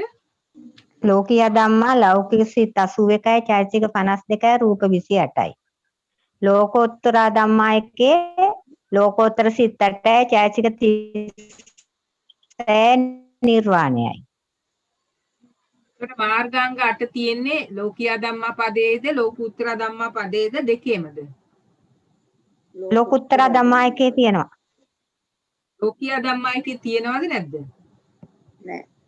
නෑ. ලෞකික සිත් 81 චෛතසික 52 පමණයි. ඒ ලෝකියා ධම්මා එකේ අභිධේයාර්ථ ඇතුලේ මේ ආෂ්ටාංගික මාර්ග තියෙන ලෝකෝත්තර සිත් නෑ. එතකොට ලෝකෝත්තර ධම්මා එකේ විතරයි තියෙන්නේ. ඒ නිසා තමයි මේක අෂ්ට මාර්ගාංගයෝ ලෝකෝත්තරයෝය කියලා කියන්නේ. ওই විදිහට තව බැලුවොත් අපි තව කීපයක් බැලුවොත් දැන් මේ සම්මා සංකප්පය අවිතක්ක මේ දුකේ මොකද්ද? විතක්කා ධම්මා මේ පිට්ටි දුකේ කොටස් නේද? කියන්න බලන්න යම් මහත්මාත්මී කේ තියෙනවා සවිතක්ක දුකේ කියලා තියෙනවා මතකද? පොත තියාගන්න ළඟ පඤ්ඤපුච්චක විභාගය කරනකොට ත්‍රික දුක පොත් ටික තියාගන්න ළඟින්. මේ තියෙන්නේ සවිතක්ක දුකය පද දෙක තමයි සවිතක්කා ධම්මා අවිතක්කා ධම්මා. සවිතක්කා ධම්මා එකේ අභිධේයාති කියන්න පුළුවන්ද? සවිතර්ක සිත් 55යි විතර්ක වර්ජිත චෛතසික 51යි. එතන විතක්කේ තියෙනවද ඒ අභිධේයාර්ථවල? වර්ජිතයි. විතක්කේ තියෙනවද? නැහැ. මට අහුන්නේ මහත්මිය. විතර්ක වර්ජිතයි. විතක්කේ වර්ජිතයි. එතකොට සවිතක්කා ධම්මා කියන එකේ අභිධේයාර්ථ එන්නේ සිත් 55යි චෛතසික 51යි විතක්කය හැර. අවිතක්කා ධම්මා කියන එකේ අභිධේයාර්ථ එන්නේ සිත් 66යි මොනවද සිත් කියලා පස්සේ බලා ගන්න. චෛතසික 37යි රූප 28යි නිවනයි. ඊට අමතරව තියෙනවා විතක්ක 55. අන්න ඒ නිසා තමයි සම්මා සංකප්පය කියන විතක්කය පළවෙනි පදේ නෑ. මොකද 55යි 51යි ඇතුලේ විතක්කේ නෑ. විතක්කේ හැර. එතකොට සම්මා සංකප්පය අවිතක්කයි සවිතක්කා ධම්මා වෙන්නේ නෑ. මේ කියන්නේ සම්මා සංකප්පය කියන මාර්ගාංගය සවිතක්කා ධම්මා පදේ නෑ. ඒක තියෙන්නේ අවිතක්කා ධම්මා පදේ පමණයි. ඒකින්ද ඒක කියනවා සම්මා සංකප්පේ අවිතක්කය. සප්ත මාර්ගයෝ අනිත් මාර්ගාංග 7 සවිතක්කද වන්නාහ අවිතක්කද වන්නාහ. පද දෙකටම අයිති වෙනවා. ඒ විදිහටම තමයි මේ සම්මා සංකප්ප සවිචාරයි සප්ත මාර්ගයෝ මේ විචාර සවිචාර දුකය සවිචාරා ධම්මා අවිචාරා ධම්මා. මේකත් හරිද කියලා බලන්න. ඊළඟට ඒ විදිහටම සම්මා සංකප්පේ ප්‍රීති සහගතයි අනිත් මාර්ගාංග මේ හැම එකේම මේ ධානාංග එනකොට විතක්කේ කියන්නේ ධානාංගයක්, විචාරය කියන්නේ ධානාංගයක්, ප්‍රීතිය කියන්නේ ධානාංගයක්, උපේක්ෂා සහගත කියන්නේ ධානාංගයක්. එතකොට පද දෙකකට සමහර අංග බෙදෙනවා, සමහර අංග එක පදයකයි තියෙන්නේ. මේ ටික ඔක්කොම වෙනම කරලා බලන්න. එතකොට මේවයි පද තේරුම් යනවා. සම්මා සංකප්පේ උපේක්ෂා සහගත නොවේ. අර අපි උපේක්ෂා වේදනා ත්‍රිකේ දැක්ක මේක. සප්ත මාර්ගයේ උපේක්ෂා සහගතත් වෙනවා. උපේක්ෂා සහගත නොවන පදයටත් අයිති වෙනවා. ඊළඟට මෙතන බලන්න සප්ත අෂ්ට මාර්ගයෝම කාමාවචර වෙන්නේ නැහැ. මොකද ලෝකෝත්තර සිත්මයි 8මයි. අෂ්ට මාර්ගයේ රූපාවචර වෙන්නේත් නැහැ. අෂ්ට මාර්ගයේ අරූපාවචර වෙන්නේත් නැහැ. එතකොට මේවා අයිති වෙන්නේ අෂ්ට මාර්ගයෝම න කාමාවචරා ධම්ම. පළවෙනි පදේ කාමාවචරා ධම්ම, දෙවෙනි පදේ න කාමාවචරා ධම්ම. එතකොට අෂ්ට මාර්ගයෝම කාමාවචර වෙන්නේ නැහැ. න කාමාවචරා ධම්මා ගොඩේ තමයි ලෝකෝත්තර සිත් 8 තියෙන්නේ. ඒ විදිහමයි රූපාවචර අරූපාවචර. ඊළඟට කියනවා අෂ්ට මාර්ගය අපරියාපන්නයෝය.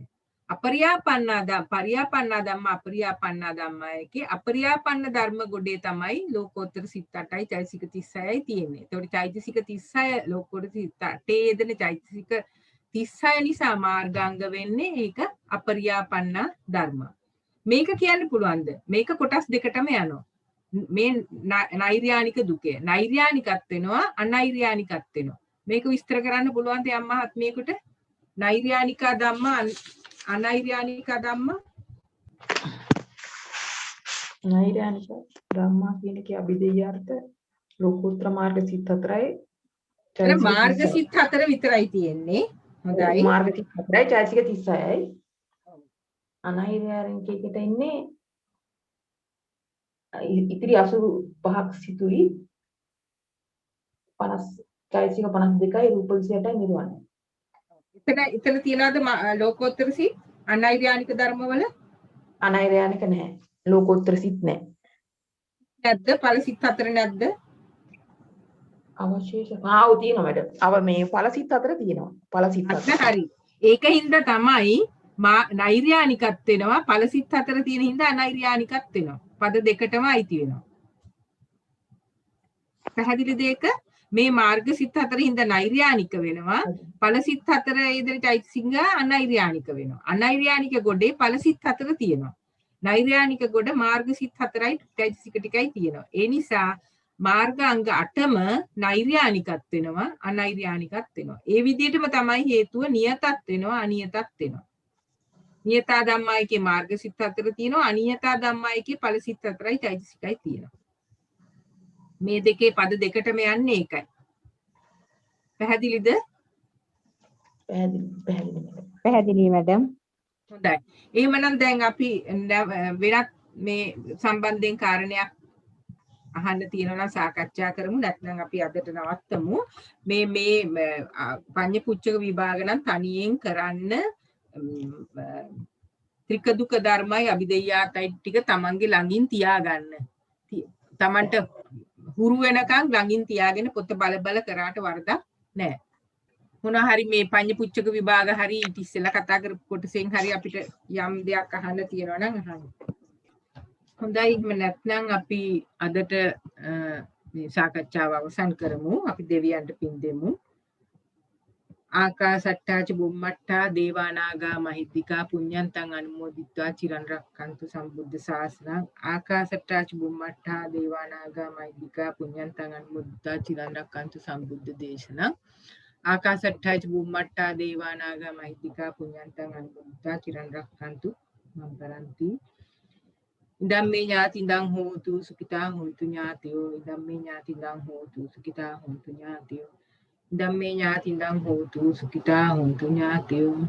ඉමිනා පුඤ්ඤ කම්මේන මාමේ බාල සමාගමෝ සතං සමාගමෝ හෝතු යාව නිබ්බාන පත්තිය. ඉදම්මේ පුඤ්ඤ කම්මං ආසවක්ඛ්‍යා වහං හෝතු සබ්බ දුක්ඛා පමිඤ්ජිතෝ. අපි සියලු දෙනාම එකතු වෙලා මේ ධර්ම සාකච්ඡාව තුළින් ලැබුණු කුසලයේ බලයෙන් අපි සියලු දෙනාටමත් අපේ ගුරුවර අපේ ප ဋ ාණ සභාවේ ලොකු ස්වාමීන් වහන්සේ ඇතුළු සියලුම ස්වාමීන් වහන්සේලාටත් සම්බන්ධ සියලුම ගුරුතුමාලාට සහ ගුරුතුමියන්ලාටත් අපි සියලු දෙනාටමත් ඊටමත් ඉක්මනින් නිර්වාණ අවබෝධයේ පිණිසම මේ අපි එක්රැස් කරන ලද සියලු කුසල් හේතු වේවා වාසනාවන්ත වේවා. ඔබ සියලු දෙනාටම ධර්මඥානය වහවා ලැබේවා. ත්වන් සරණයි. සියලු දෙනාටම තෙරුවන් සරණයි මහත්මිය. තෙරුවන් සරණයි මැඩම්. තෙරුවන් සරණයි.